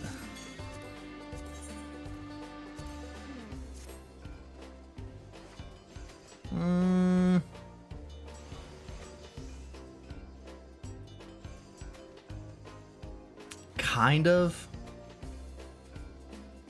Oh, I just realized you can't change the cyan in the middle. Ooh, that sucks.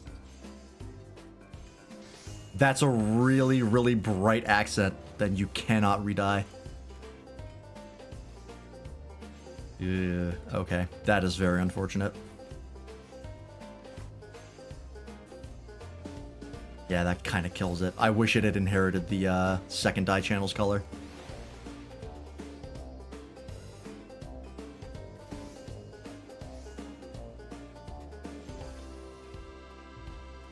Damn.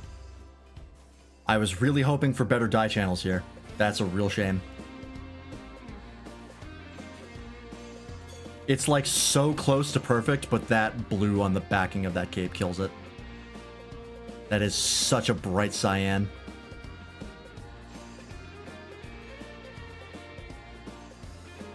Well, I'll get it anyways, but yeah, the likelihood I use is pretty low. I could see maybe using the helm on something.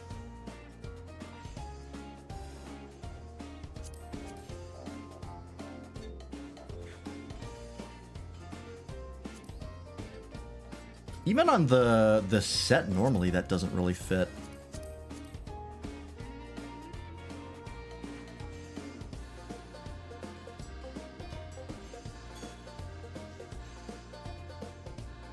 Yeah, actually, that cape is a huge miss. This set is almost like S tier, and the cyan on the underside of that cape absolutely kills it. That's really upsetting. I was so excited for the set.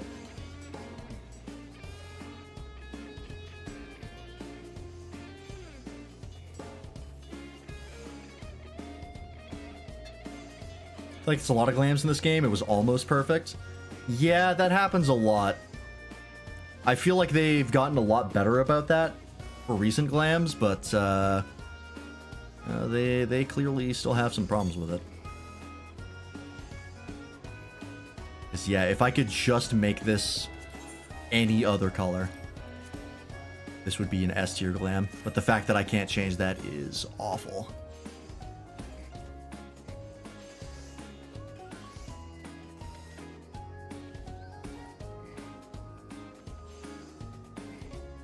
Damn, that sucks. That really, really sucks. I might take this helmet though as a new Char helmet. Oh, but it's got that metal dye that doesn't quite become the right color. Oh, it's a red alert. There, they use that, yeah, that fucking metal dye color.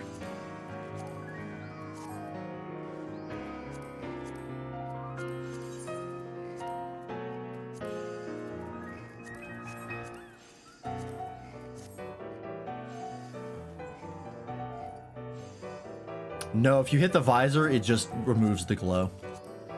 You turn the glow on and off. Otherwise, it would be a perfect Char helmet, but no.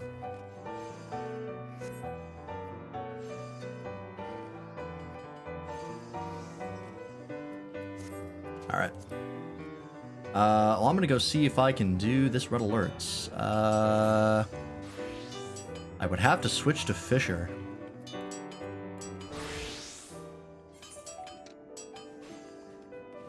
Can't you talk to someone to teleport over there? Isn't that a thing?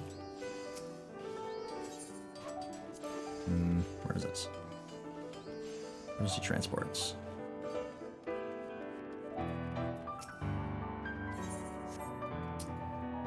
This one.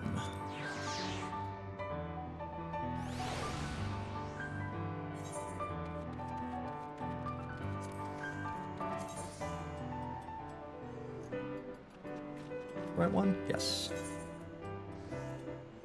My item level is too low. Average item level 497? What is this?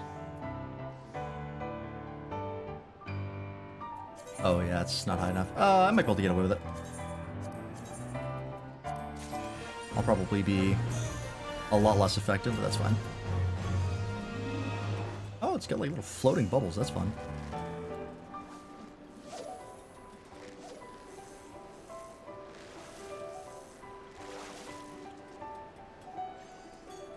I might actually, instead of using Blacksmith, I might try and level up my Fisher to 100.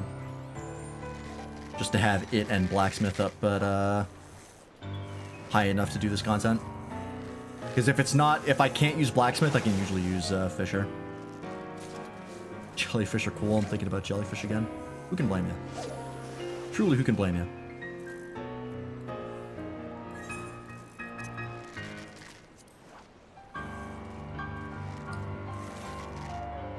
Just do a fishing boat. I never know when they happen, and I never think to check.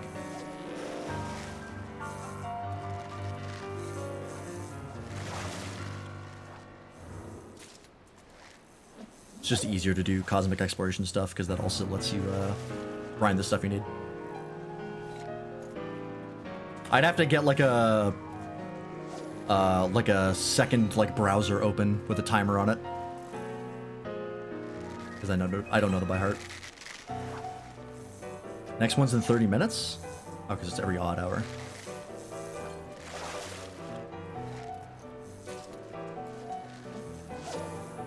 I have it memorized. I'm not surprised. You were Mr. Fisherman for a while.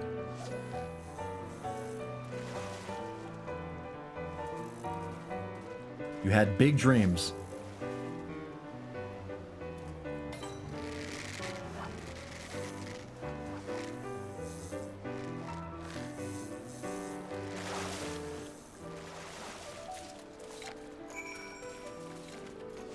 Alright, not too bad.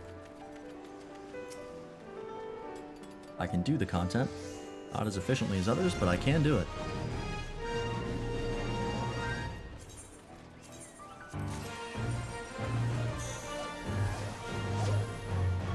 Gotta make sure to sit while you fish. That's the meta.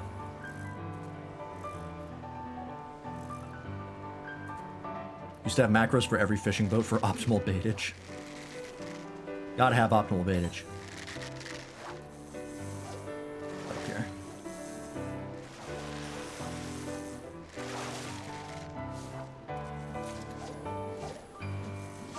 It's actually the meta for big fish fishing. See? I know what I'm talking about. I got some hours in this game. If you sit, you know you caught the big fish. If you stand up while reeling in. Oh, really? That's funny.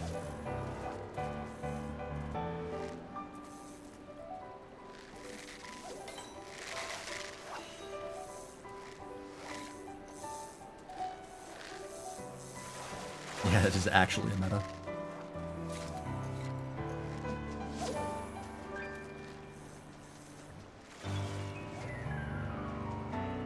Oh, he's got the bird. I want that bird. Such a pain in the ass to farm, though. Maybe next expansion I'll farm for that bird. Just unsync it.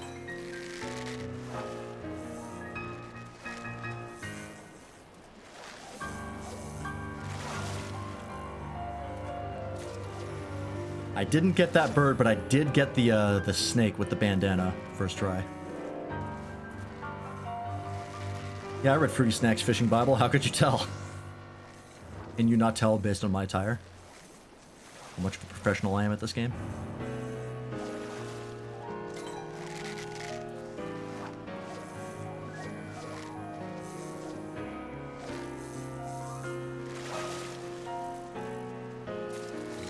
I gotta just like hang around in a place like Limsa and just see like all the new glams that people have now that the glam restrictions are unlocked. Because there's like so much gear in this game I just don't know about.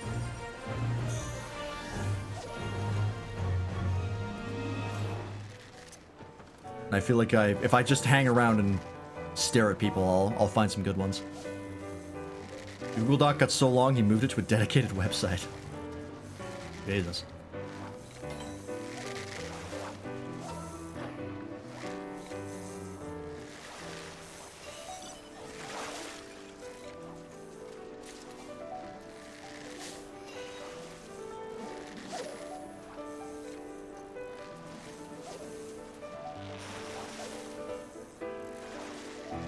Is there still mech ops on this planet?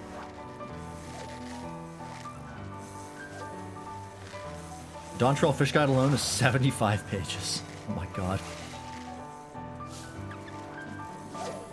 That is absurd.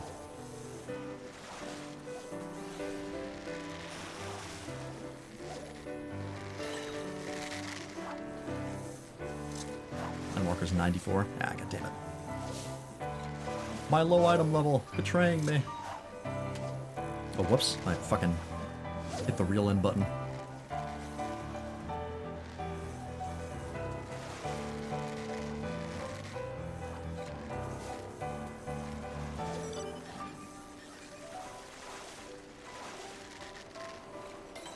I don't even know where you get like the sparkling crafter and gatherer stuff. I see people have it, but I just don't know enough about crafters and gatherers to know where they get that.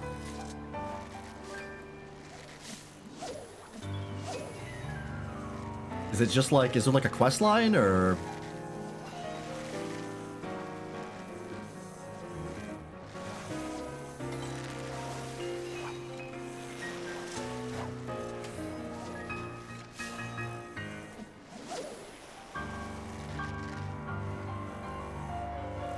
Tortoise is tied between Stormblood and Heaven's Word, also Ishgardian Restoration.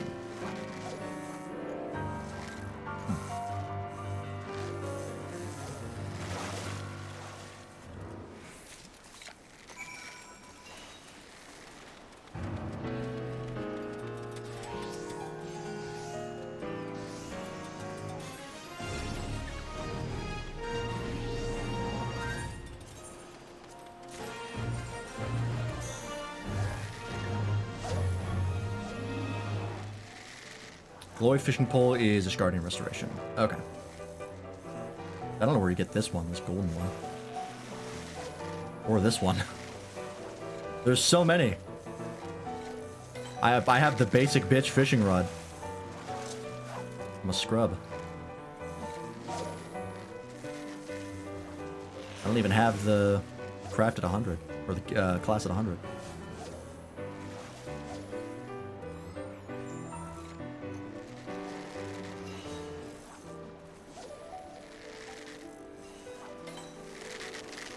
Guardian Restoration one has upgrades. Oh. Okay. So maybe they're all just different stages of it?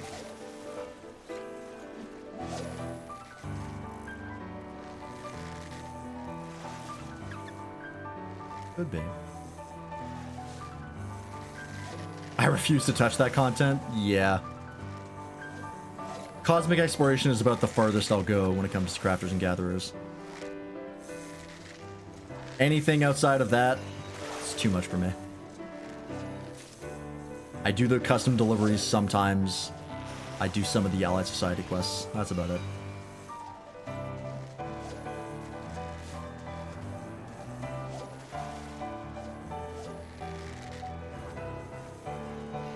You know, I'd probably play FF14 more if it was easier to log in. If I didn't have to pull out my phone and put in the fucking security key every time, I might boot it up more often. I wish there was a way to automate that. Is it still getting DDoSed? Probably? It's been happening pretty much consistently since Dawntrail came out. So the safe bet is yes.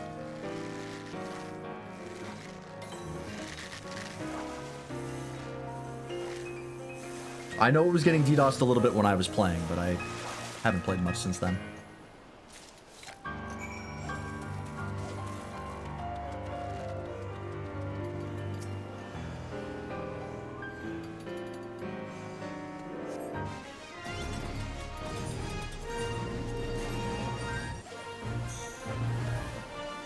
Man, I forgot how good red alerts are.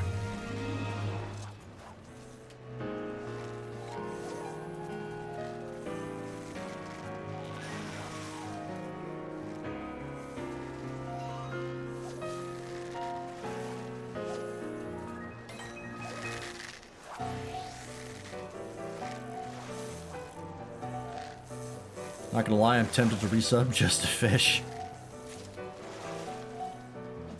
I mean, that's what you want to sub for. Go for it.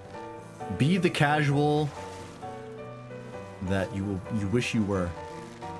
Just spend your days fishing. Fishing and doing basic shit.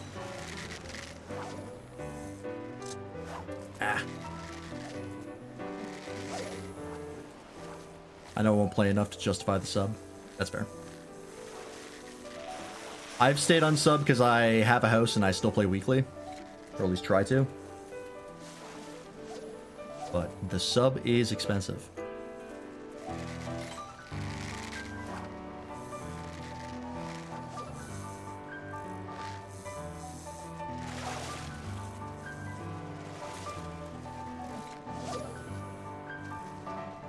I'm not at the point where I want to take an extended break yet. Yeah, you're also getting into the Gundam TCG, which is probably a money sink. God knows how many other things. I only really have one hobby. So I can afford it.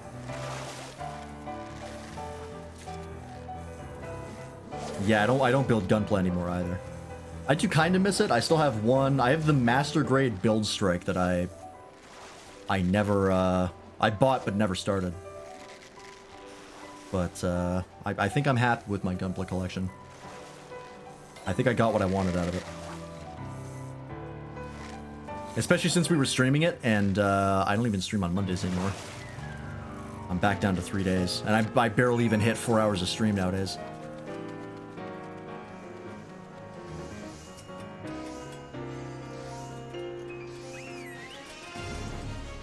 If I had the ability to stream more often, maybe.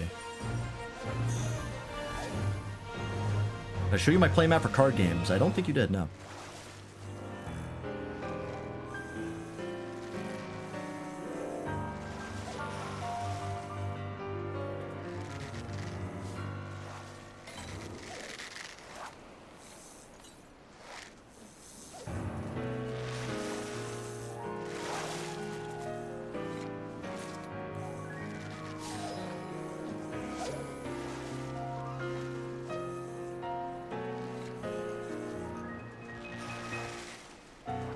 I do like this song, but it does get a little repetitive after like 20 minutes of it.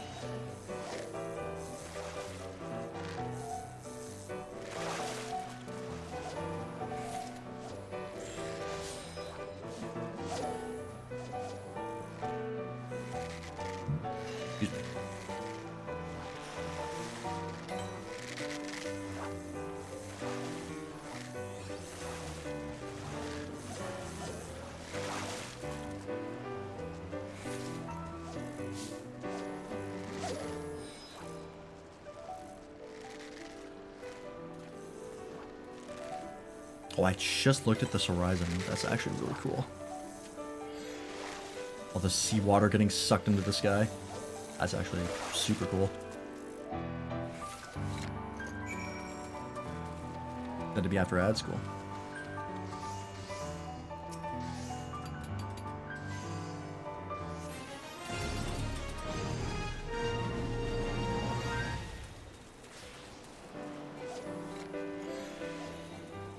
Oh, whoops.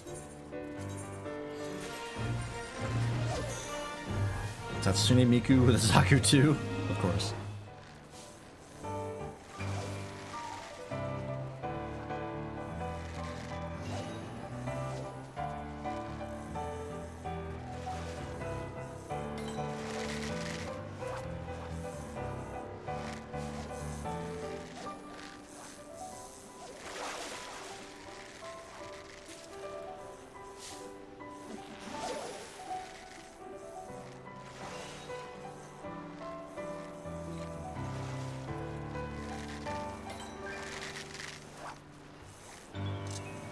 Ah. I know my item level's not high enough. I'm working on it. By working on it, I mean I'm not working on it. Just give me the fish.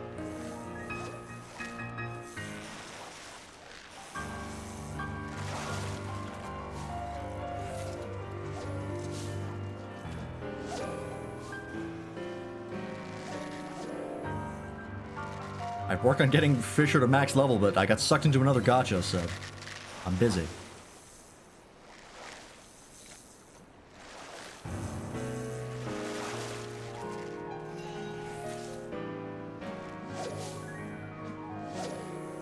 What gacha? Wuthering Waves. I decided to install that again.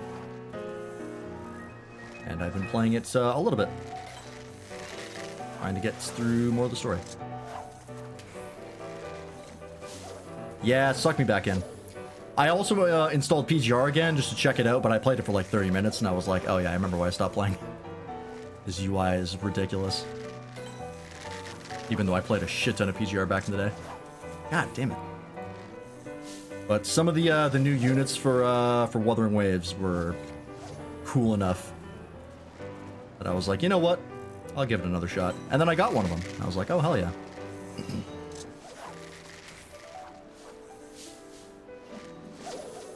And she is rad. Augusta. I liked her vibe, and I saw that she was on one of the banners, and I was like, I'll do her trial. How does she play? And I had vastly underestimated how cool she was, because her ult is fucking awesome. And I was like, I have a bunch of free pulls. Fuck it. And I got her.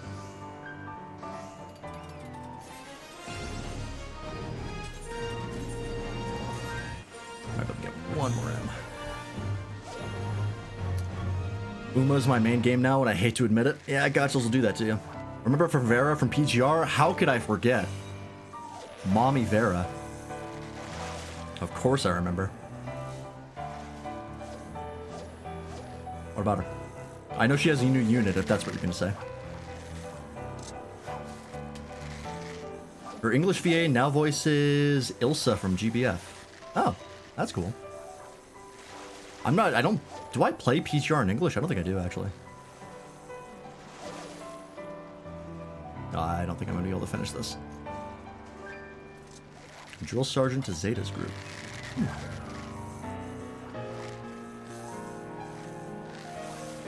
Another Dami mommy who yells at you? She's being typecast.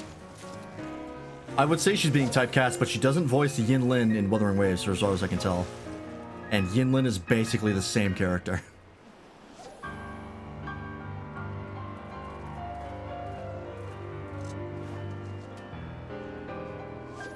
So she's still got competition. Yeah, I'm definitely not going to finish this. Alright.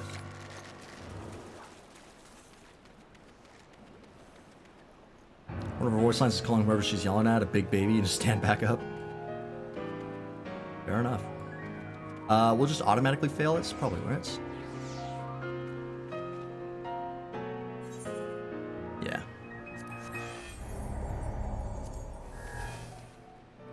Ooh. Wow, you get a lot of stuff from red alerts. I forgot how lucrative they were. Oh, actually, before I teleport, fuck. I'm gonna grab that etherite. That's fine.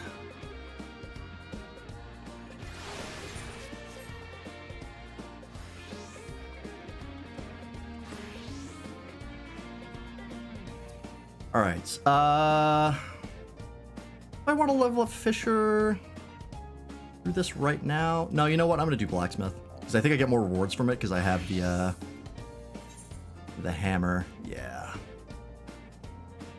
I get a huge bonus to this. At least to lunar credits. Only got an English VA, because he's also being added to the fighting game in a couple days. Oh, that's cool. Alright. I have not done these in a while. What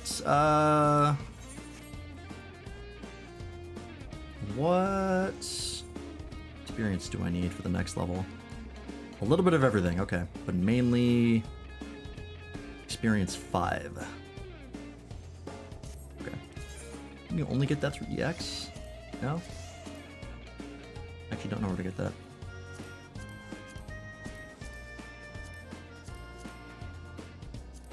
Oh, you get them on some class Bs. Oh. Okay.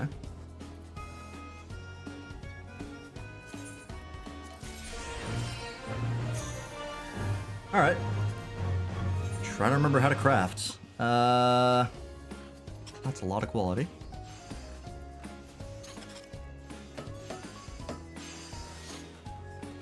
It's been so long since I've done this.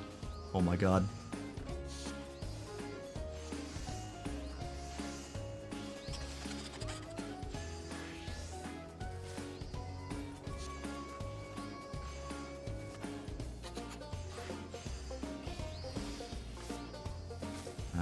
Right, I remember now.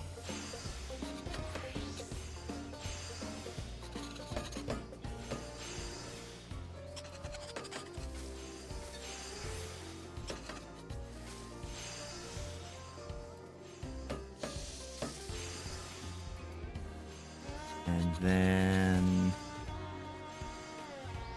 that's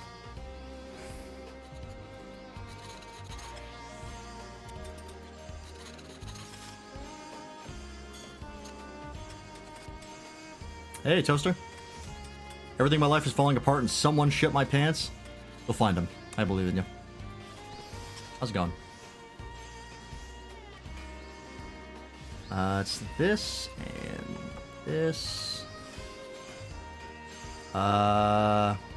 Wait, I can see how much that gives, right? 5,000. That should be enough, right? Great. And now I just need to synthesize.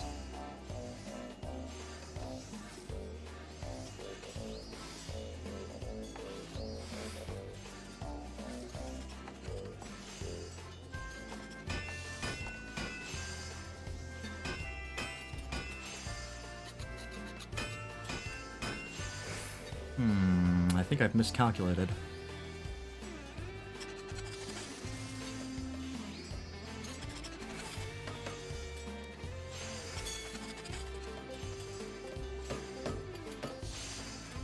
Yeah, I'm not gonna make it. Rapid synthesis, go! Fuck. Alright, so I don't need to build the quality as high as I did, because I like overcapped it by a lot. Why do I have a hat? Do you hear this music? It just appeared on my head. I don't know what happened.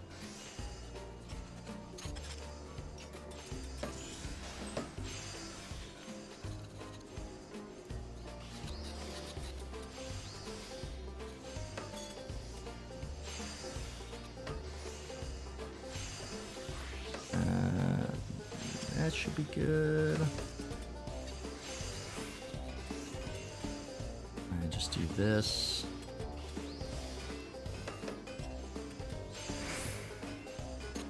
That was not as much. Oh, was there a condition before? There probably was. Ah, fuck.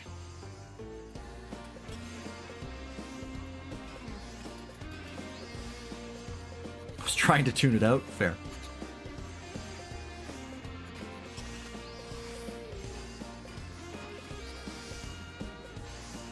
I'm gonna go shower because of my shat pants or whatever. Sounds good. Have a good shower.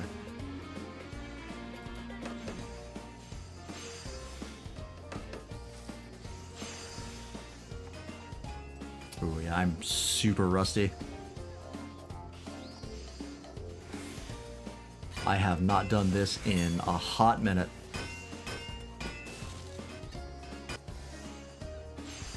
Also, my sound keeps cutting out for some reason.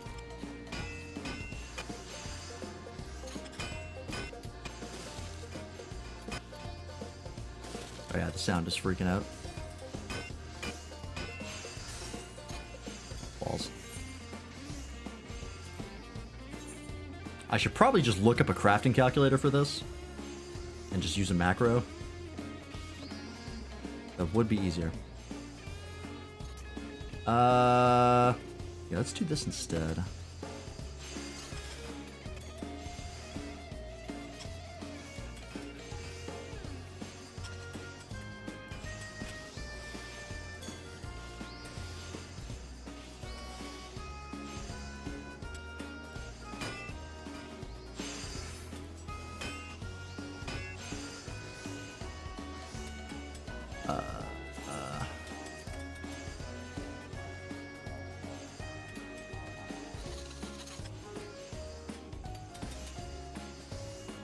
That's 612. That should be safe, right?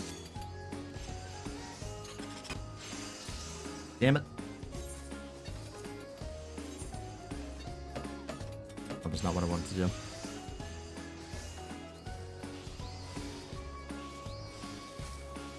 Oh, it was double that because I had the thing on, right? I'm gonna lie, I totally didn't use a plugin to autocraft when I did this content. Yeah, I also did it at a certain point. Farming it every day, I was like, you know what? This is just easier.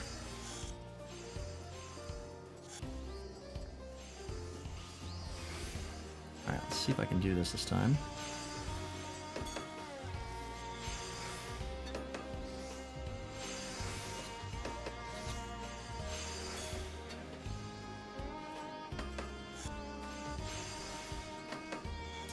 Max out the stats of that.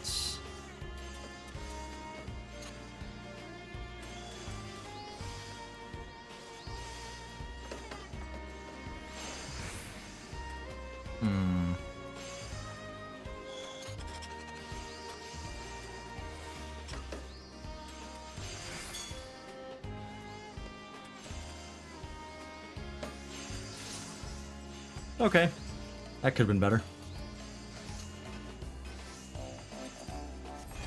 Yeah, in fact, I failed it. I just used a site for it. Just plug in macros. I don't have any mods on this. Mods are cringe. Is this the same one?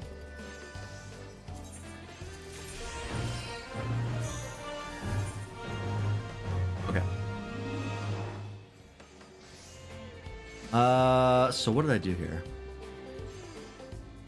I did this.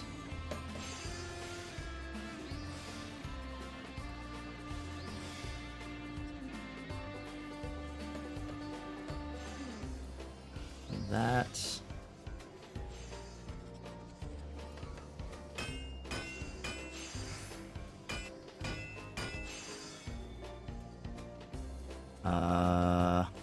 One more of these, right? Fuck, nope. Only two.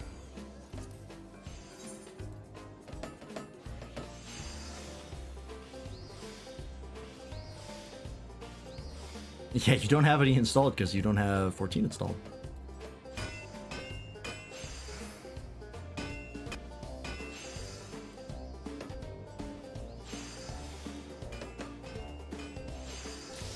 Ah, fuck, that's too much as well. I know I can check the calculations, but...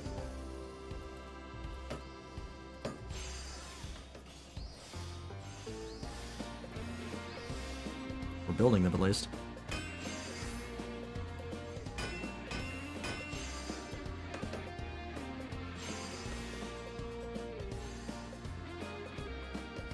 %? Is this enough? Okay, there we go. That's what I wanted. And then we do this.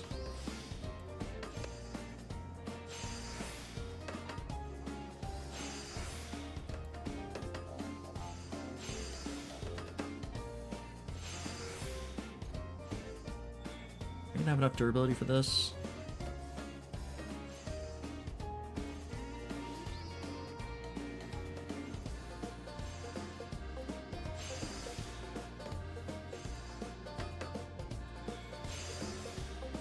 No, I won't.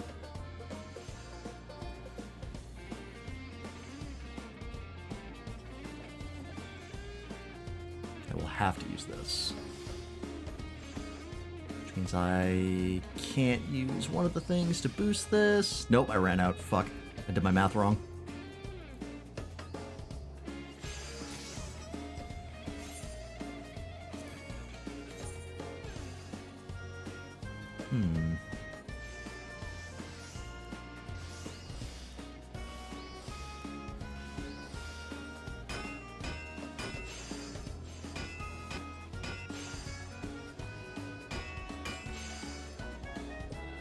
Wait, that was 3.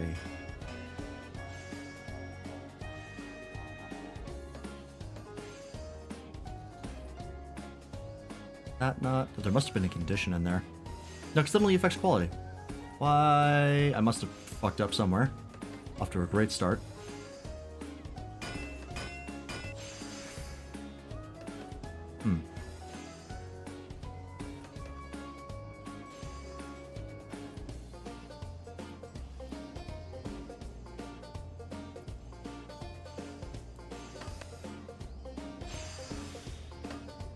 I don't need innovation here.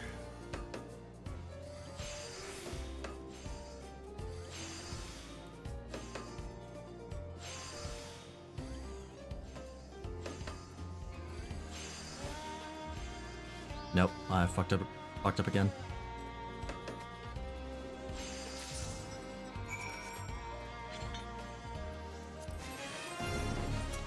Okay.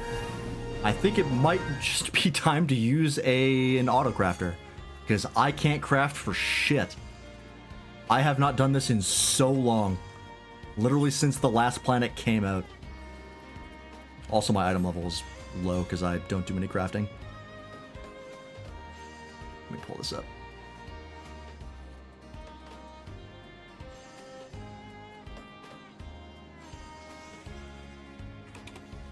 Help me, Raphael. My only hope.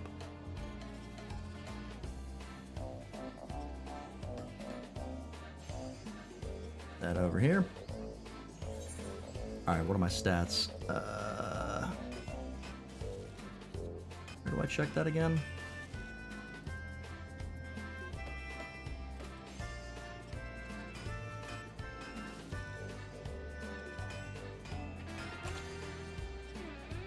That's...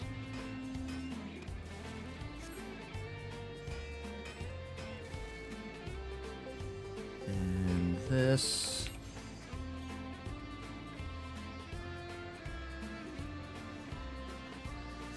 oh, there are new backups, okay. I'll read your story once you're done at Waffle, because you type in pieces. You're allergic to paragraphs. Where is the mech ops?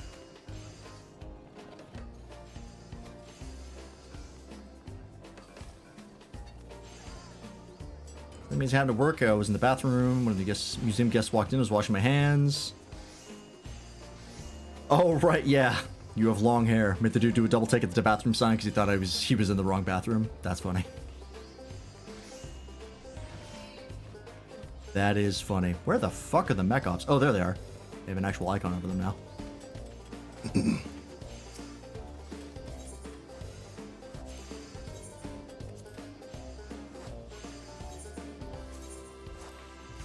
There we go.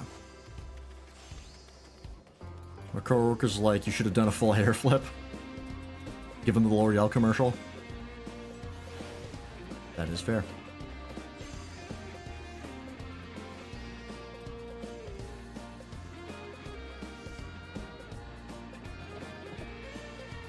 don't think there's any point starting another mission here.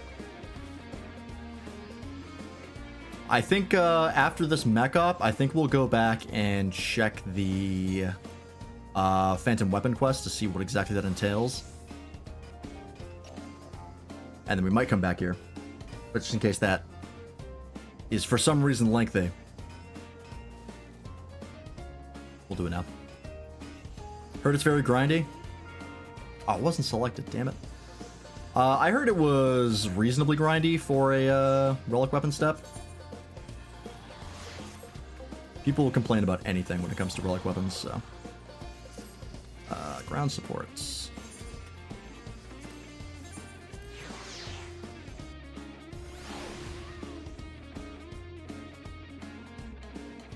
Heard from my FC and they're very casual. Fair.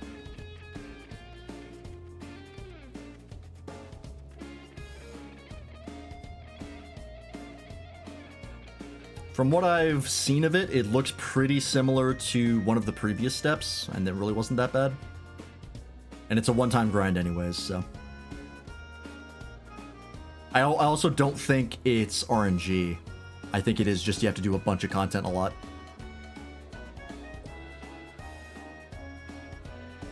Like more casual than me. Well, you're not even a casual anymore because you don't play the game. You're not anything. You're not even a player.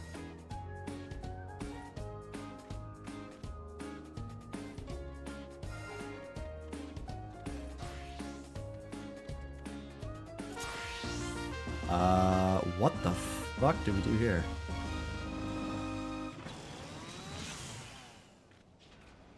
What? Will reduce the integrity of massive targets by small amounts. You hitting these things?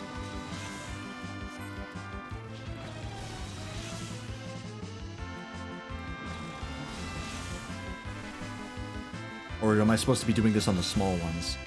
But I'm supposed to be doing this on the small ones.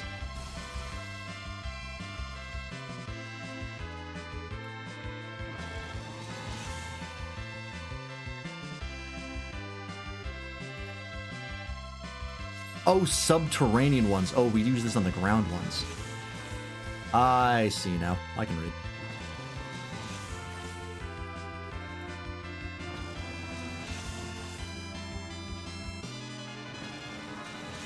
There we go. Do I have to be on top of them or just have to be around them? Just around them, okay. I only have one ultimate title on my belt. One immediately disqualifies you. If you've done a Savage, you are no longer a casual. That's not true. If you did Savages regularly, then you're no longer a casual.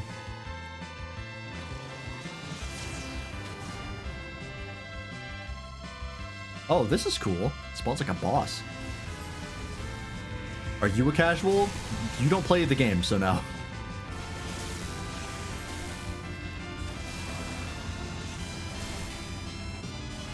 I only cleared one Savage tier in the first week of release. Nope, sorry.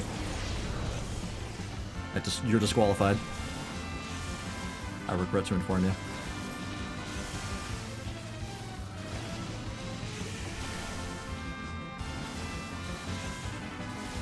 That's mega casual content. What are you turning into a FF14 content creator? Everything that isn't ultimates is for babies.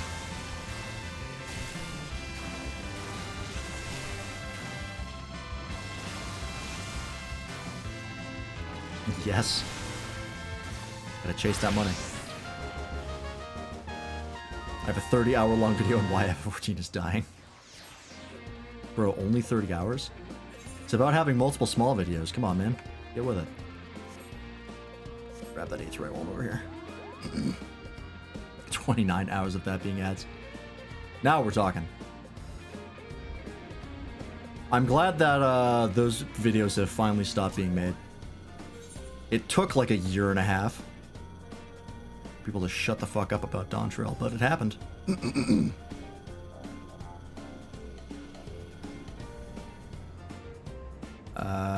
There it is.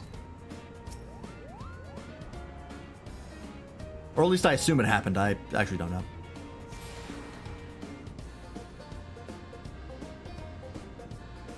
Did I attune to the main one? Sure didn't.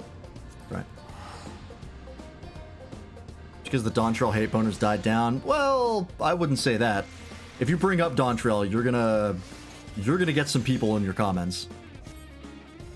Every video of the content creators that I do watch that mention Dawntrail, almost always they will have at least one who is just blindly hating on Dawntrail. Shit, even when we did 7.4, Sprout immediately came in and was like, "This game fucking sucks." Because no one hates FF14 like people who don't play it. Yeah, now they're Dawntrail hate half-chubs. They're edging the Dawntrail hate. Alright, let's bail out of here real fast. And let's go check on the Phantom Weapon stuff. Hate Gooners, yeah. Literal goons. I gotta change to Viper.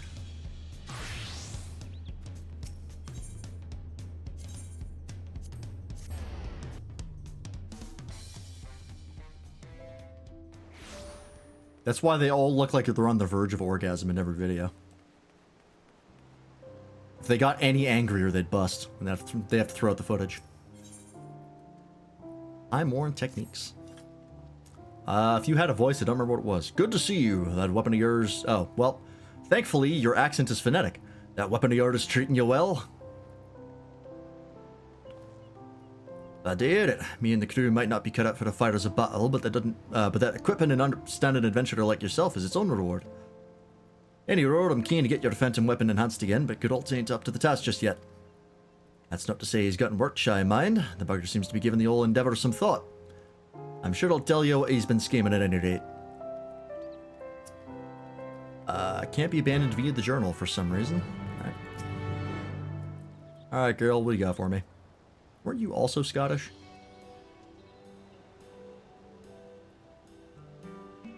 Well, just the lad I wanted to see. It's time we spoke about elevating that weapon of yours. After mastering that ancient technique from the Archive Stone Tablet, I've been itching to expand my repertoire and transform your weapon into something truly frightening.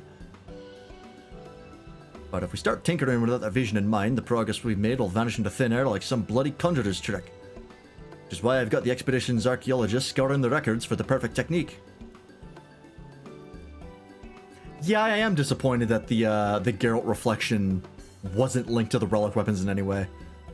I agree with that. I thought he would get roped into this somehow, but nope, he was just there for one quest. I'd see how she... Mind you, isn't that what also happened in Shadowbringers? There's a Geralt reflection on the first, and he's just not involved in the relic weapon questline because it's all Bozja stuff. So I guess there's precedent for that, but still. I want to see all three of them meet. I don't think the game could handle it. Yeah, he at least has a series of side quests in the MSQ, that's true. I see how she's getting on, but I've had more than a sip or two of rum to pass the time. Don't reckon I can stomach much in the way of long-winded explanations and technical jargon right now. Seeing how it concerns your weapon, I figured you could go in my stead. She's holed up in that building past the stairs to the west. Okay. I think he only had the one side quest, but that's still more than... Did he only have the...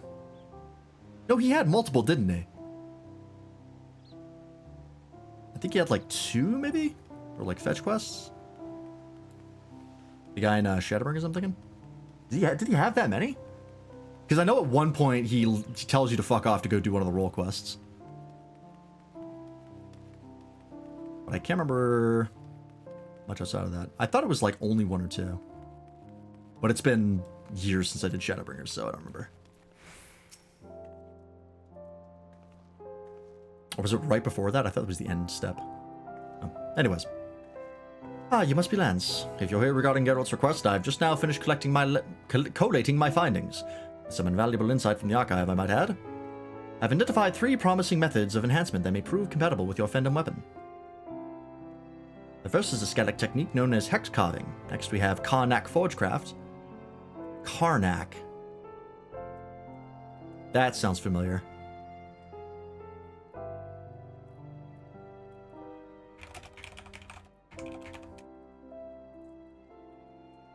It's a town in Final Fantasy V.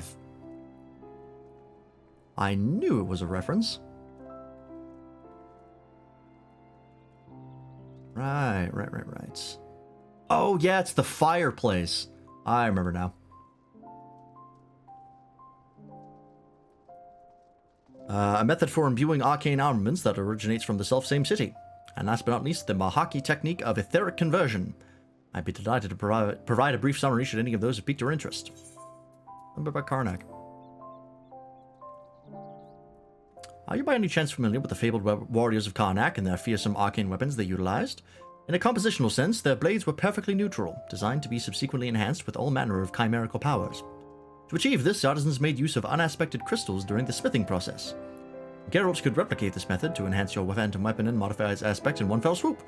Totally worth considering, in this scholar's humble opinion. Oh, I have to go through all of them. Alright. Yeah, I just gave up on trying to do Twitch ad blocking. It just, nothing works, and I was like, fuck it, I'll just eat the ads. I'll just look away from my screen. The ruins of ancient Scala were hewn from dense stone common to Girabanya. While the material's durability is second to none, this very property makes it difficult to manipulate. Thus was the technique known as hex carving conceived. Using hammers enhanced with the panoply of hexes, scatic stonemasons could elicit structural changes within the materials they work with. I feel like Shadowbringers got like... Shadowbringers 1 got like 2 drops more love than the Dawntrail one. Yeah. I do agree. Because he hasn't done anything besides that part in the MSQ, where you fetch him an energy drink. I dare say the same principle would also apply to your phantom weapon, allowing for its complete reconfiguration. Okay. Their conversion. A most curious technique, one that requires all due caution, owing to its bizarre nature and terrific potency, if the description is to be believed. Its inventor was inspired by the very principle of etheric infusion that elevated your weapon to its current form. They sought to further amplify the effect by manipulating the ether imbued during the process. It is much to my chagrin that I cannot tell you more, so degraded was the stone tablet bearing the inscription. From what I could glean, however, this technique involves imbuing a tool rather than the weapon itself. For a blessing, the required materials and overall procedure were perfectly legible, but the same cannot be said for the section regarding the final outcome. Okay. I took the liberty of compiling a few notes, just in case you wish to refer to the final details of any point. Okay. I wonder if it was originally going to be the Relic Quest during the development of MSQ, but they pivoted by the time Dawntrail actually released. Given how development... Oh, I can take this off, by the way, because we're not listening to ragtime music. Given how development timelines usually work, I highly doubt that. I don't think we're going to see any changes regarding to the release of Dawntrail until 8.0. Because they were already... I think when Dawntrail released, they had already locked in the, like... cinematic trailer for 8.0. I think they said that. Like, everything works on, like, a 3 to 5 year time lag. Might be a little condensed in 14's case, so it might be, like, 2 years.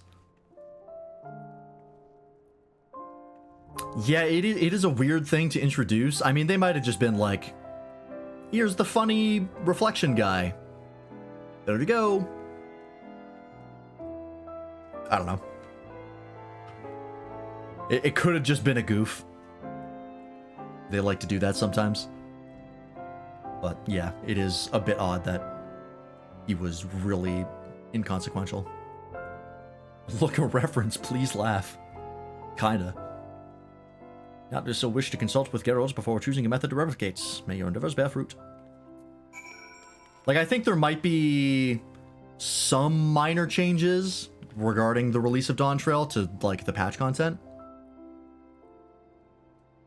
But I doubt it's anything as major as, like, moving an entire quest line to the Occult Crescent when it was originally in Solution 9. Because that's a big change. So far, I think everything they have done has been pretty much the plan. The plan just wasn't great.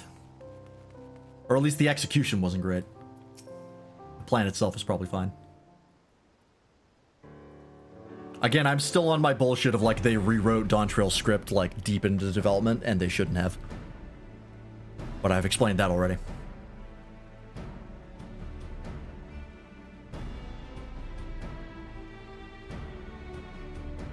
Oh, let me, hang on.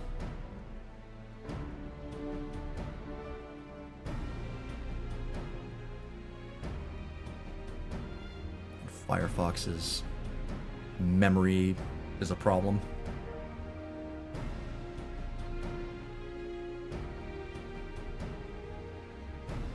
Don't you get Reflection's gonna be the villain of 8.0, and we need all 3 other ones to defeat him? If there's a Reflection that's a villain, it should be of the player character. That would be fun. I want another mirror match. Or, I guess a mirror match wasn't really the case in Xenos' case, but I love mirror matches. Big fan. More of those. You must be back from seeing the archaeologist. Did she turn up anything worthwhile?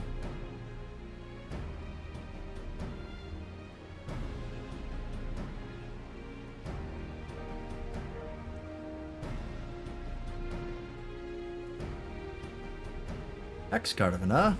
All well and good if you're looking to knock lumps out of stone, but it never work with a complex creation like your phantom weapon. Carnon X-Forge craft's no good either. What we're trying to do is forge a weapon with a bite of its own, not some lifeless set piece to dress up with magical bells and whistles. Etheric conversion, on the other hand. Now that sounds promising. Before we fight someone using a knockoff Zem crystal made by someone who just heard about actual Zem from the rumors. I mean, they could do that. As far as we're aware, a Zem's crystal is just like a container for a spell, right? Like it's a spell in a can. So someone else could have the same spell, who knows? The Asians are back in play. So anything's possible. We won't know more until 7.5 though, because 7.4 as far as MSQ was mostly a nothing burger right up until the end. Where we got, surprise, another apocalypse. Because 14 writes 2 stories, and apocalypses are one of them.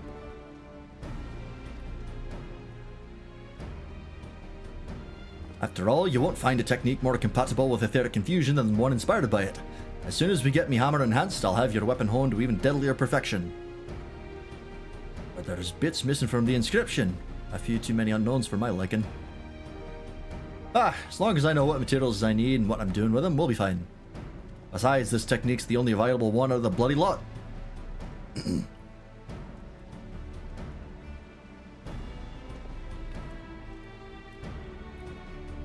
I imagine Homer is going to be a big part of 8.0. It's almost...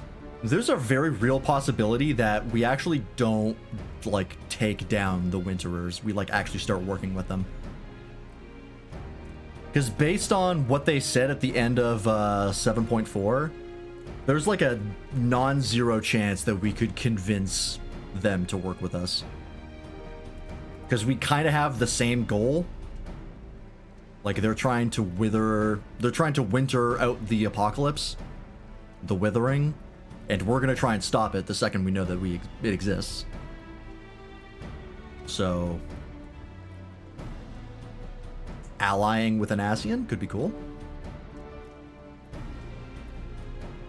Yeah, it'd be a very nice change of pace. I mean, the Ascian that we have already is already way different than the Ascians we're used to.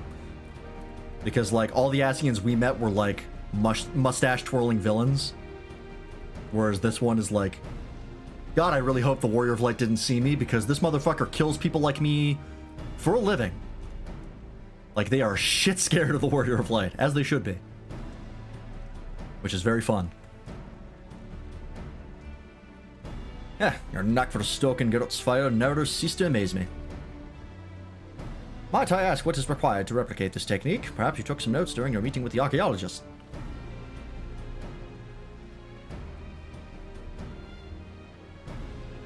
Looks like we'll require some umbral clay, a lump of aspected ether agglomerate, a lump of aspected etheroconductor, and a lump of aspected etherocatalyst.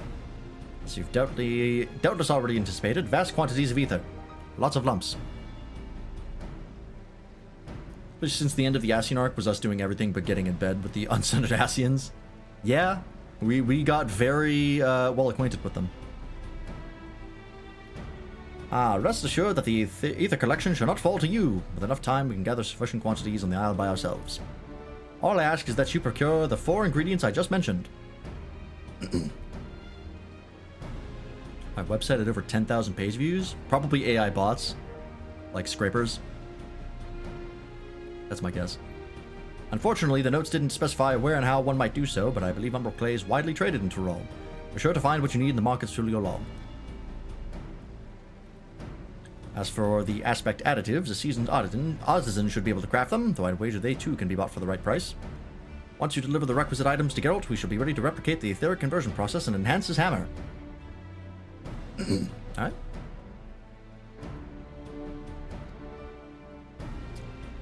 So I believe if this is anything like the last step,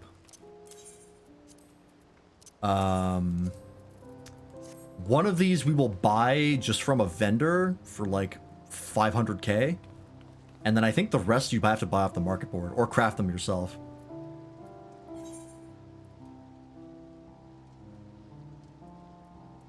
This is the wrong quest. I'm more in techniques. Yeah, seek a trader in the markets of Tulio Lol, and then craft it or purchase from the market board. Okay. So let's go see how expensive they are on the market board.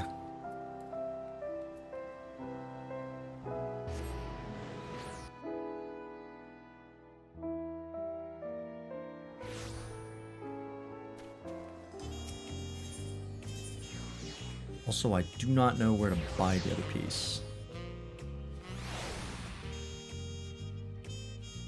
I'm gonna post on the 14 subreddit and someone said fishing exists to make the Mahjong players look sane. I mean, yeah. Let's see, I think it was up here, right? This guy? If there's anything I'll miss from Dawntrail, it's its soundtrack. Umbral Clay, there it is. 500k. Alright. What do I say is a 14 Fisher and Mahjong player? Whatever you want.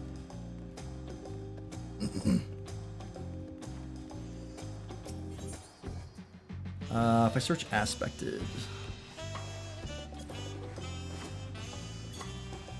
Let's see. Oh, these are pretty cheap. 70k. Just under 100k. And 70k, okay. I could check to see if they're cheaper anywhere else.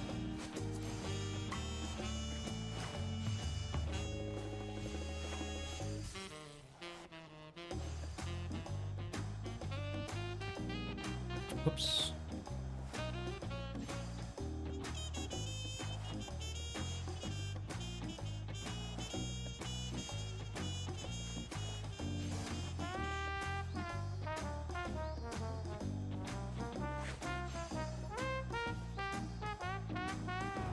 Help me, Universalis. You're my only hope.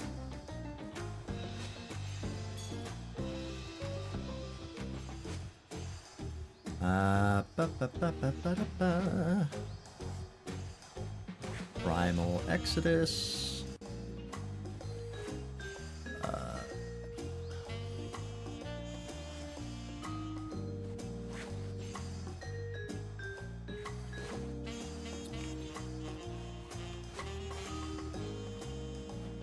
Butcher the spelling. Honestly, how are they going to bring us back to Mercidia now that when we have a universal portal gun now? I mean, I think Yoshi P said that, like, it's not gonna... Mercidia is not gonna be... oh, Exodus is the cheapest, apparently. That's where I am. It's not gonna be Mercidia until, like, way late in the story arc. Like, they've said that, don't hold your breath. Okay, Ultros. Okay, so actually Exodus is kind of the cheapest, which is shocking because usually it's... Yeah, okay, apparently Exodus is on top of this shit. Alright, well, makes my job easy. I do not see us going to Mercidia until, like, fucking 10.0.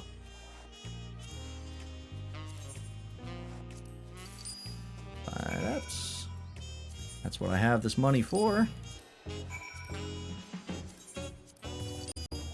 Easy. Back we go. Proof Exodus is dying. Yeah, normally it's Ultros that is the crafting server. But I guess Exodus is popping off. My hometown. Still maintain that Mercidia is going to end up as a Bosja-like for an expansion.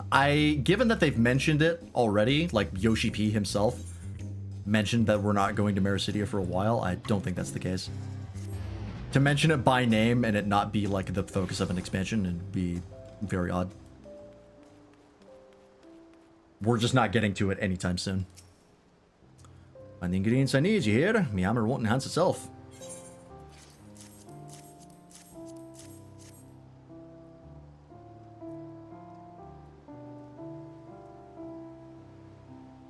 Well, that'll do the job. While you were rooting about the markets, we filled up an empty Aether Well in preparation. Reckon I've earned a quick snifter of rum for all the hard work. Like a kraken once I have wet me missile. If anything, if we get anything with the dragons, which should be the focus to Mercidia, because that's where Tiamat is, and all the dragons are, that might be in the patch content for 8.0. I could see that being the case, of like a patch arc, not unlike the Warriors of Darkness. In 8.0, and then we pick up with it on the expansion after that, so it'd be 10.0. Because that's often how they like to do it. That was how the Warriors of Darkness did it. That would mean that the Endwalker patch content is going to be 9.0, so that'll be the Void expansion. I think, no fucking idea what we're doing in 8.0 still.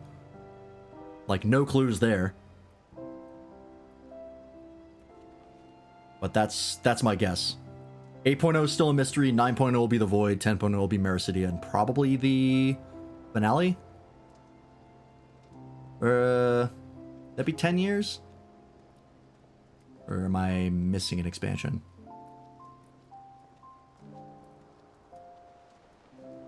Not sure. I'd have to do the math on that. What if the Withering has to do with the Void and the next expansion is tying Dawntrails and Endwalker's post patches together? I don't think so. I feel like the Withering is specifically the larger conflict that we're going to deal with. Of like through all the expansions. That's like the next, that's like the Zodiarch of the next story arc. Is the Withering. Based on what they said, I'm assuming that killing either Zodiarch or Hydaelyn, I think specifically Hydaelyn, means that the reflections are basically going to wither, right? Like they're not, there's going to be no flow of ether, and they're going to get fucked up, or they're going to start automatically rejoining. Because I think I heard someone, I think it was Jesse Cox or someone mentioned that in one of the quests, like a long time ago, there was an NPC that mentioned or asked the question, why don't the shards just automatically rejoin the source? And they theorized it was because of Hydaelyn and the power of light and stasis keeping them separated, right? Like she was keeping the sundering in place. And now that Hydaelyn's gone, they're all basically drifting back to the source and they're all going to rejoin automatically. Is my guess. It's either that or ether is not going to flow between the reflections because Zodiarch or Hydaelyn are dead. In that case, it'd probably be Zodiarch because darkness is the power of like change and action. So killing Zodiarch basically shut the doors on ether transference, and they're basically just going to die out, which would make more sense for the name Withering. So that's my guess. As far as the Void, I don't think that's going to be next expansion. It feels too early for that. Given that they haven't... There's nothing in the patch content that would begin to bring the Void back into play. I mean, it could be a Dawntrail situation where they just drop it in 7.55 of like, by the way, this is what the next expansion is. But I don't think they're going to do that again. I think the first one would be more likely since Zodiarch's death already had the final days hitting an Endwalker, so we should see more consequences of Mom dying. Yeah. Because they mentioned the will of the star, and I can't remember if that referred to Zodiarch or Hydaelyn. I think that was Hydaelyn was the will of the star. But I might be wrong on that. It's one of them. Yeah, I think that was Hydaelyn. Was the will of the star. So without her, the shards rejoining automatically makes more sense. Or what it could be is instead of them rejoining, all of the ether in those shards is no longer being stopped from going back to the source. So basically the source is just going to suck all the ether out of the reflections and just leave them like empty husks, and everything in them will die. That would make more sense for the name Withering. Because the rejoining being the Withering never quite made sense to me, so I think that makes more sense of, you know, the gates are open and the ether's going back to the source.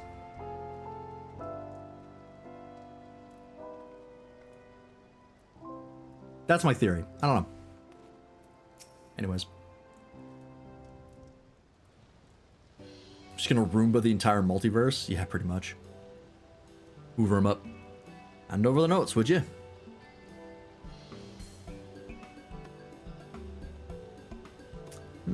Says here I've got to arrange the components on the ground and check the surroundings are safe and secure. Bleeding dubious if you ask me.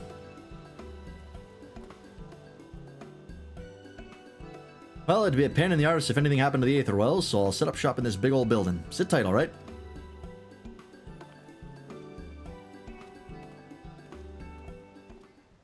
I think what the Withering is will be made more clear once we figure out what that fucking key does. I think once we activate that key, we'll know more about the Withering. I think that'll be what gets us to 8.0. Is that goddamn key. Better to keep you waiting.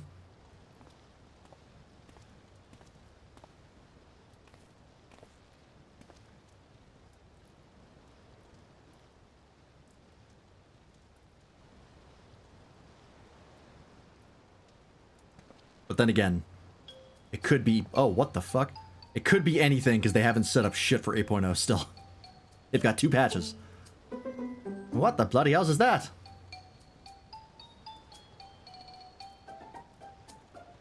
Ain't got a clue. Quite obviously a void scent.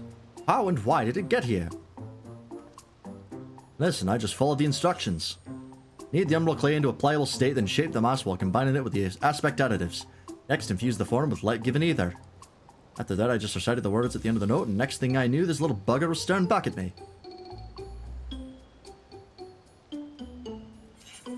It'd be funny if Emmett never told the other Asians we were a Zem, and the other Asians right now are just thinking, what would a Zem do in this situation, not realizing we were literally him. I mean...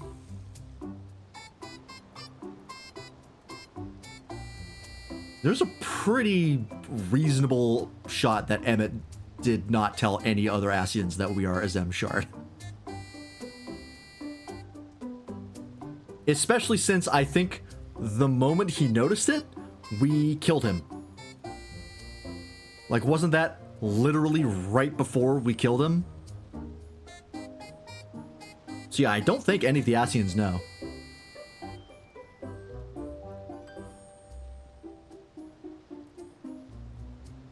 Yeah, because he was in the middle of watching us turn, and then Ardbert did the fusion ha, and rejoined our soul.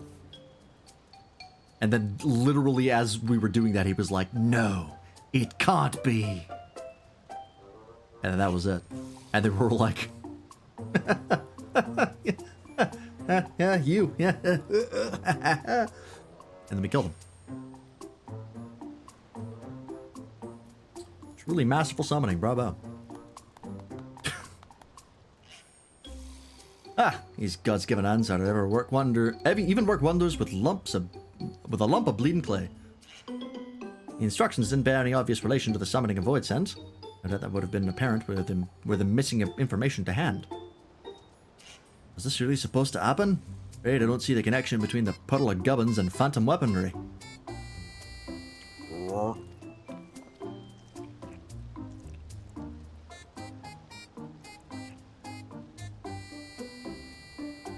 Oh, it talks. Hang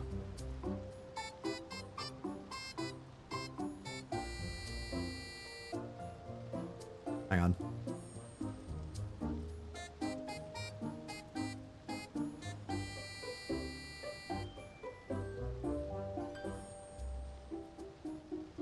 Where is this?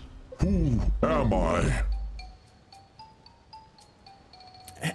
Judging by your physical appearance, I believe you might be a species of void scent known as Hektai in the common tongue.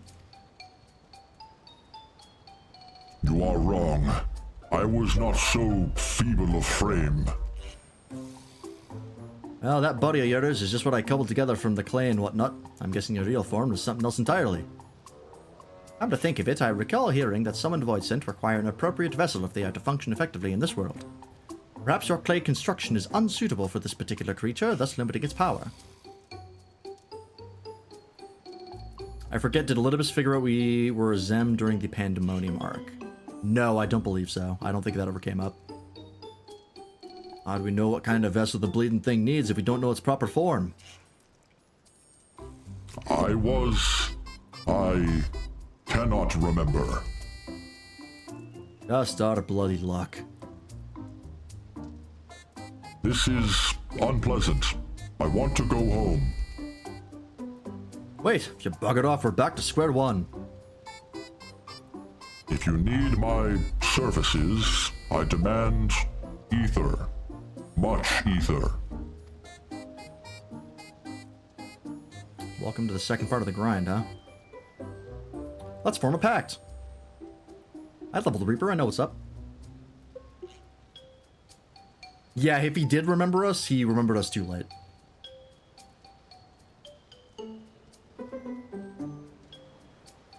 also, all of the unsundered Asians are dead, and they didn't really talk much with the sundered ones. So, yeah, I think us being Azem is pretty much unknown. Oh, I sense your ether. Sweet ether. With you I will deal. Once my power flows, I will aid you.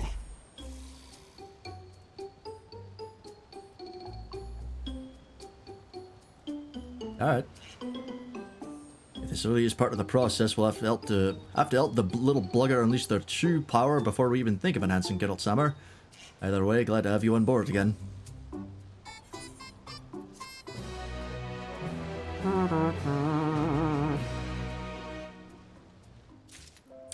Grind part 2. Well, actually, this is the grind. The first part is just a money check. I think the little bugger can't use their full power because the vessel's not up to scratch, right? Does that mean we ought to remake it to match their true form? The closer representation, the better, but it needn't be identical. A vessel is merely a temporary conduit for the summoned creature, after all. I had hands and feet. Sniffer. That's all I can recall for now. Preparing a more suitable vessel may well help restore your memories. Meaning we must extract more information to better mold an ideal form. It may require several iterations, but I'm positive we can succeed.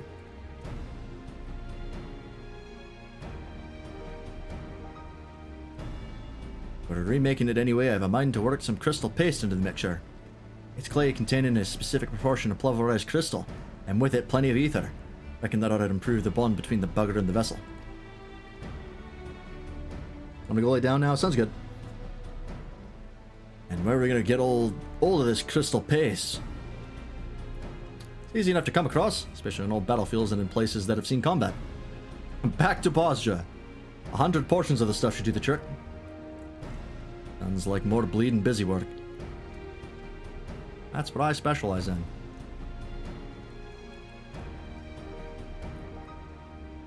I will join you. We have a pact.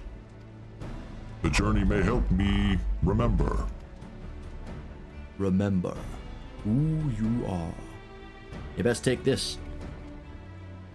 Is it another ether gauge? That's a phantom glass. You can use it to keep track of how much paste is required for remaking the vessel. Yep.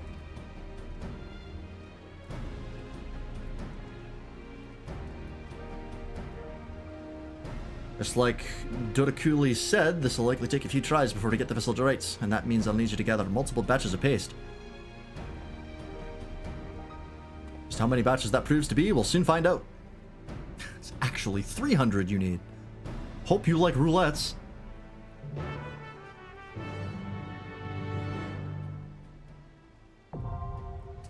Experiment commenced.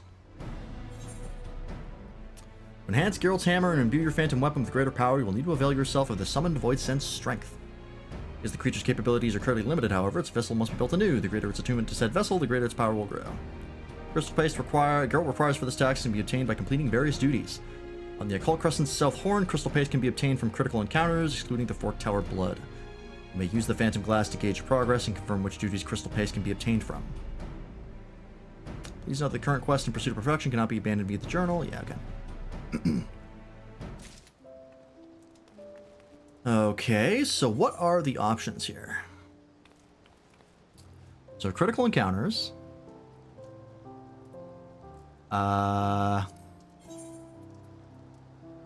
Okay, so duty roulette expert, level cap, and leveling. Okay. I think you can do... Does it have to be with this class? I don't think it does. When it comes to leveling? Can't remember if it was for the last step or not. Occult Crescent Southern Horn, Deep Dungeons. Oh, you get them in raids as well. Okay, that's handy. Probably the Savages as well. Yeah. Trial? Oh, this must be Hell Train Extreme. Or Doom Train, sorry. And, oh, you can just get them in Fates as well. Okay. That's a pretty good mix of stuff.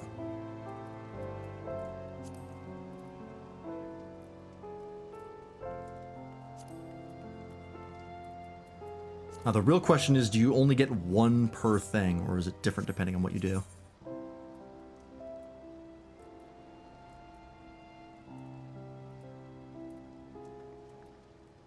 I guess we'll find out.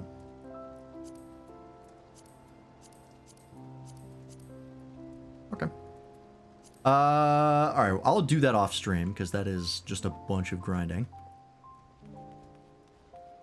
What time is it? It is 11:40.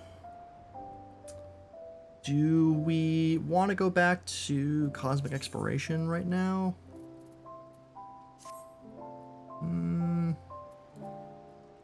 No, I think I'll just do that off stream. I am just going to use a crafter solver for that because I am so rusty on crafting.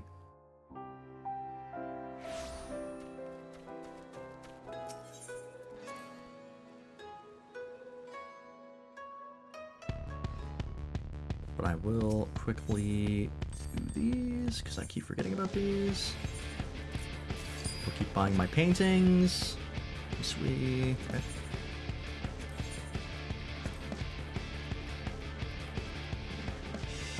I gotta buy more Shiswees.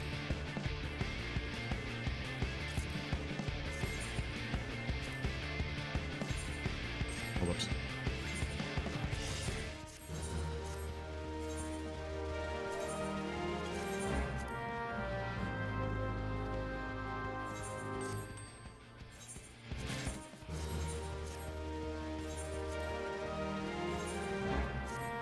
Let me do that. That is in Idleshire.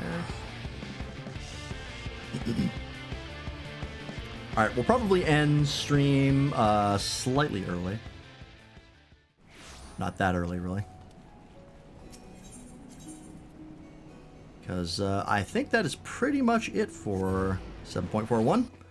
Pretty much what we expected. More cosmic exploration stuff. Next step for phantom weapons. All fairly expected. And all pretty good.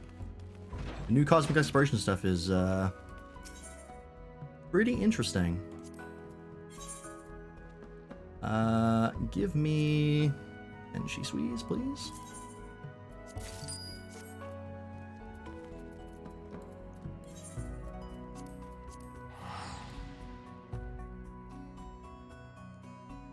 I probably could have just bought 10 of like all of them, but it's fine.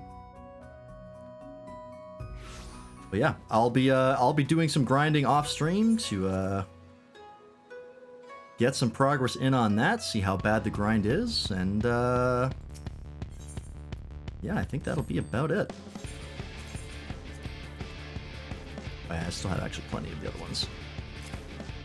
People love the Shisui one though. Those like hotcakes.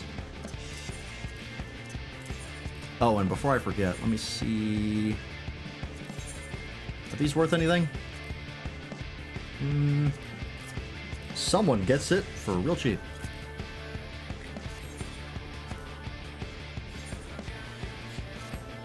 Cool. Alright, I think we will end stream there. So thanks for watching. Hope you enjoyed. Thanks for watching chat today. Waffle, Doppel, Toaster. And anyone else who said I do appreciate you. We appreciate everyone who's lurking. We will be playing more Suikoden on Friday and Saturday, which I'm very excited for. Suikoden is a great time. And tomorrow, what are we playing tomorrow, actually? Oh, we're playing Pico Park, that's right. Pico Park on Matt's channel.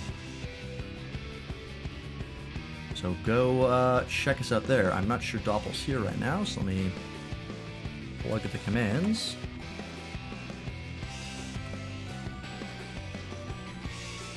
There are the link to the other people I stream with. I'll be on Matt's channel tomorrow.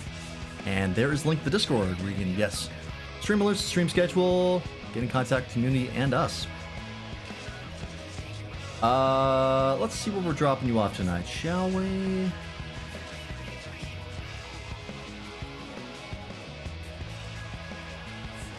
Who do we want to raid?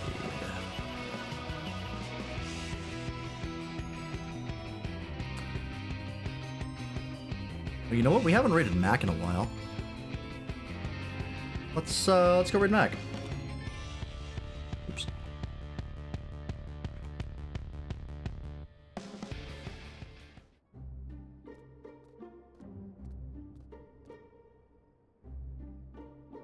Alrighty.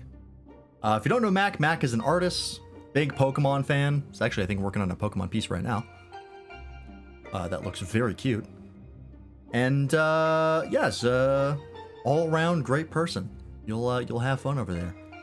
But in the meantime, thanks for watching. Hope you enjoyed, and we'll see you tomorrow on Matt's channel for some Pico Park, and on Friday for more Suikoden.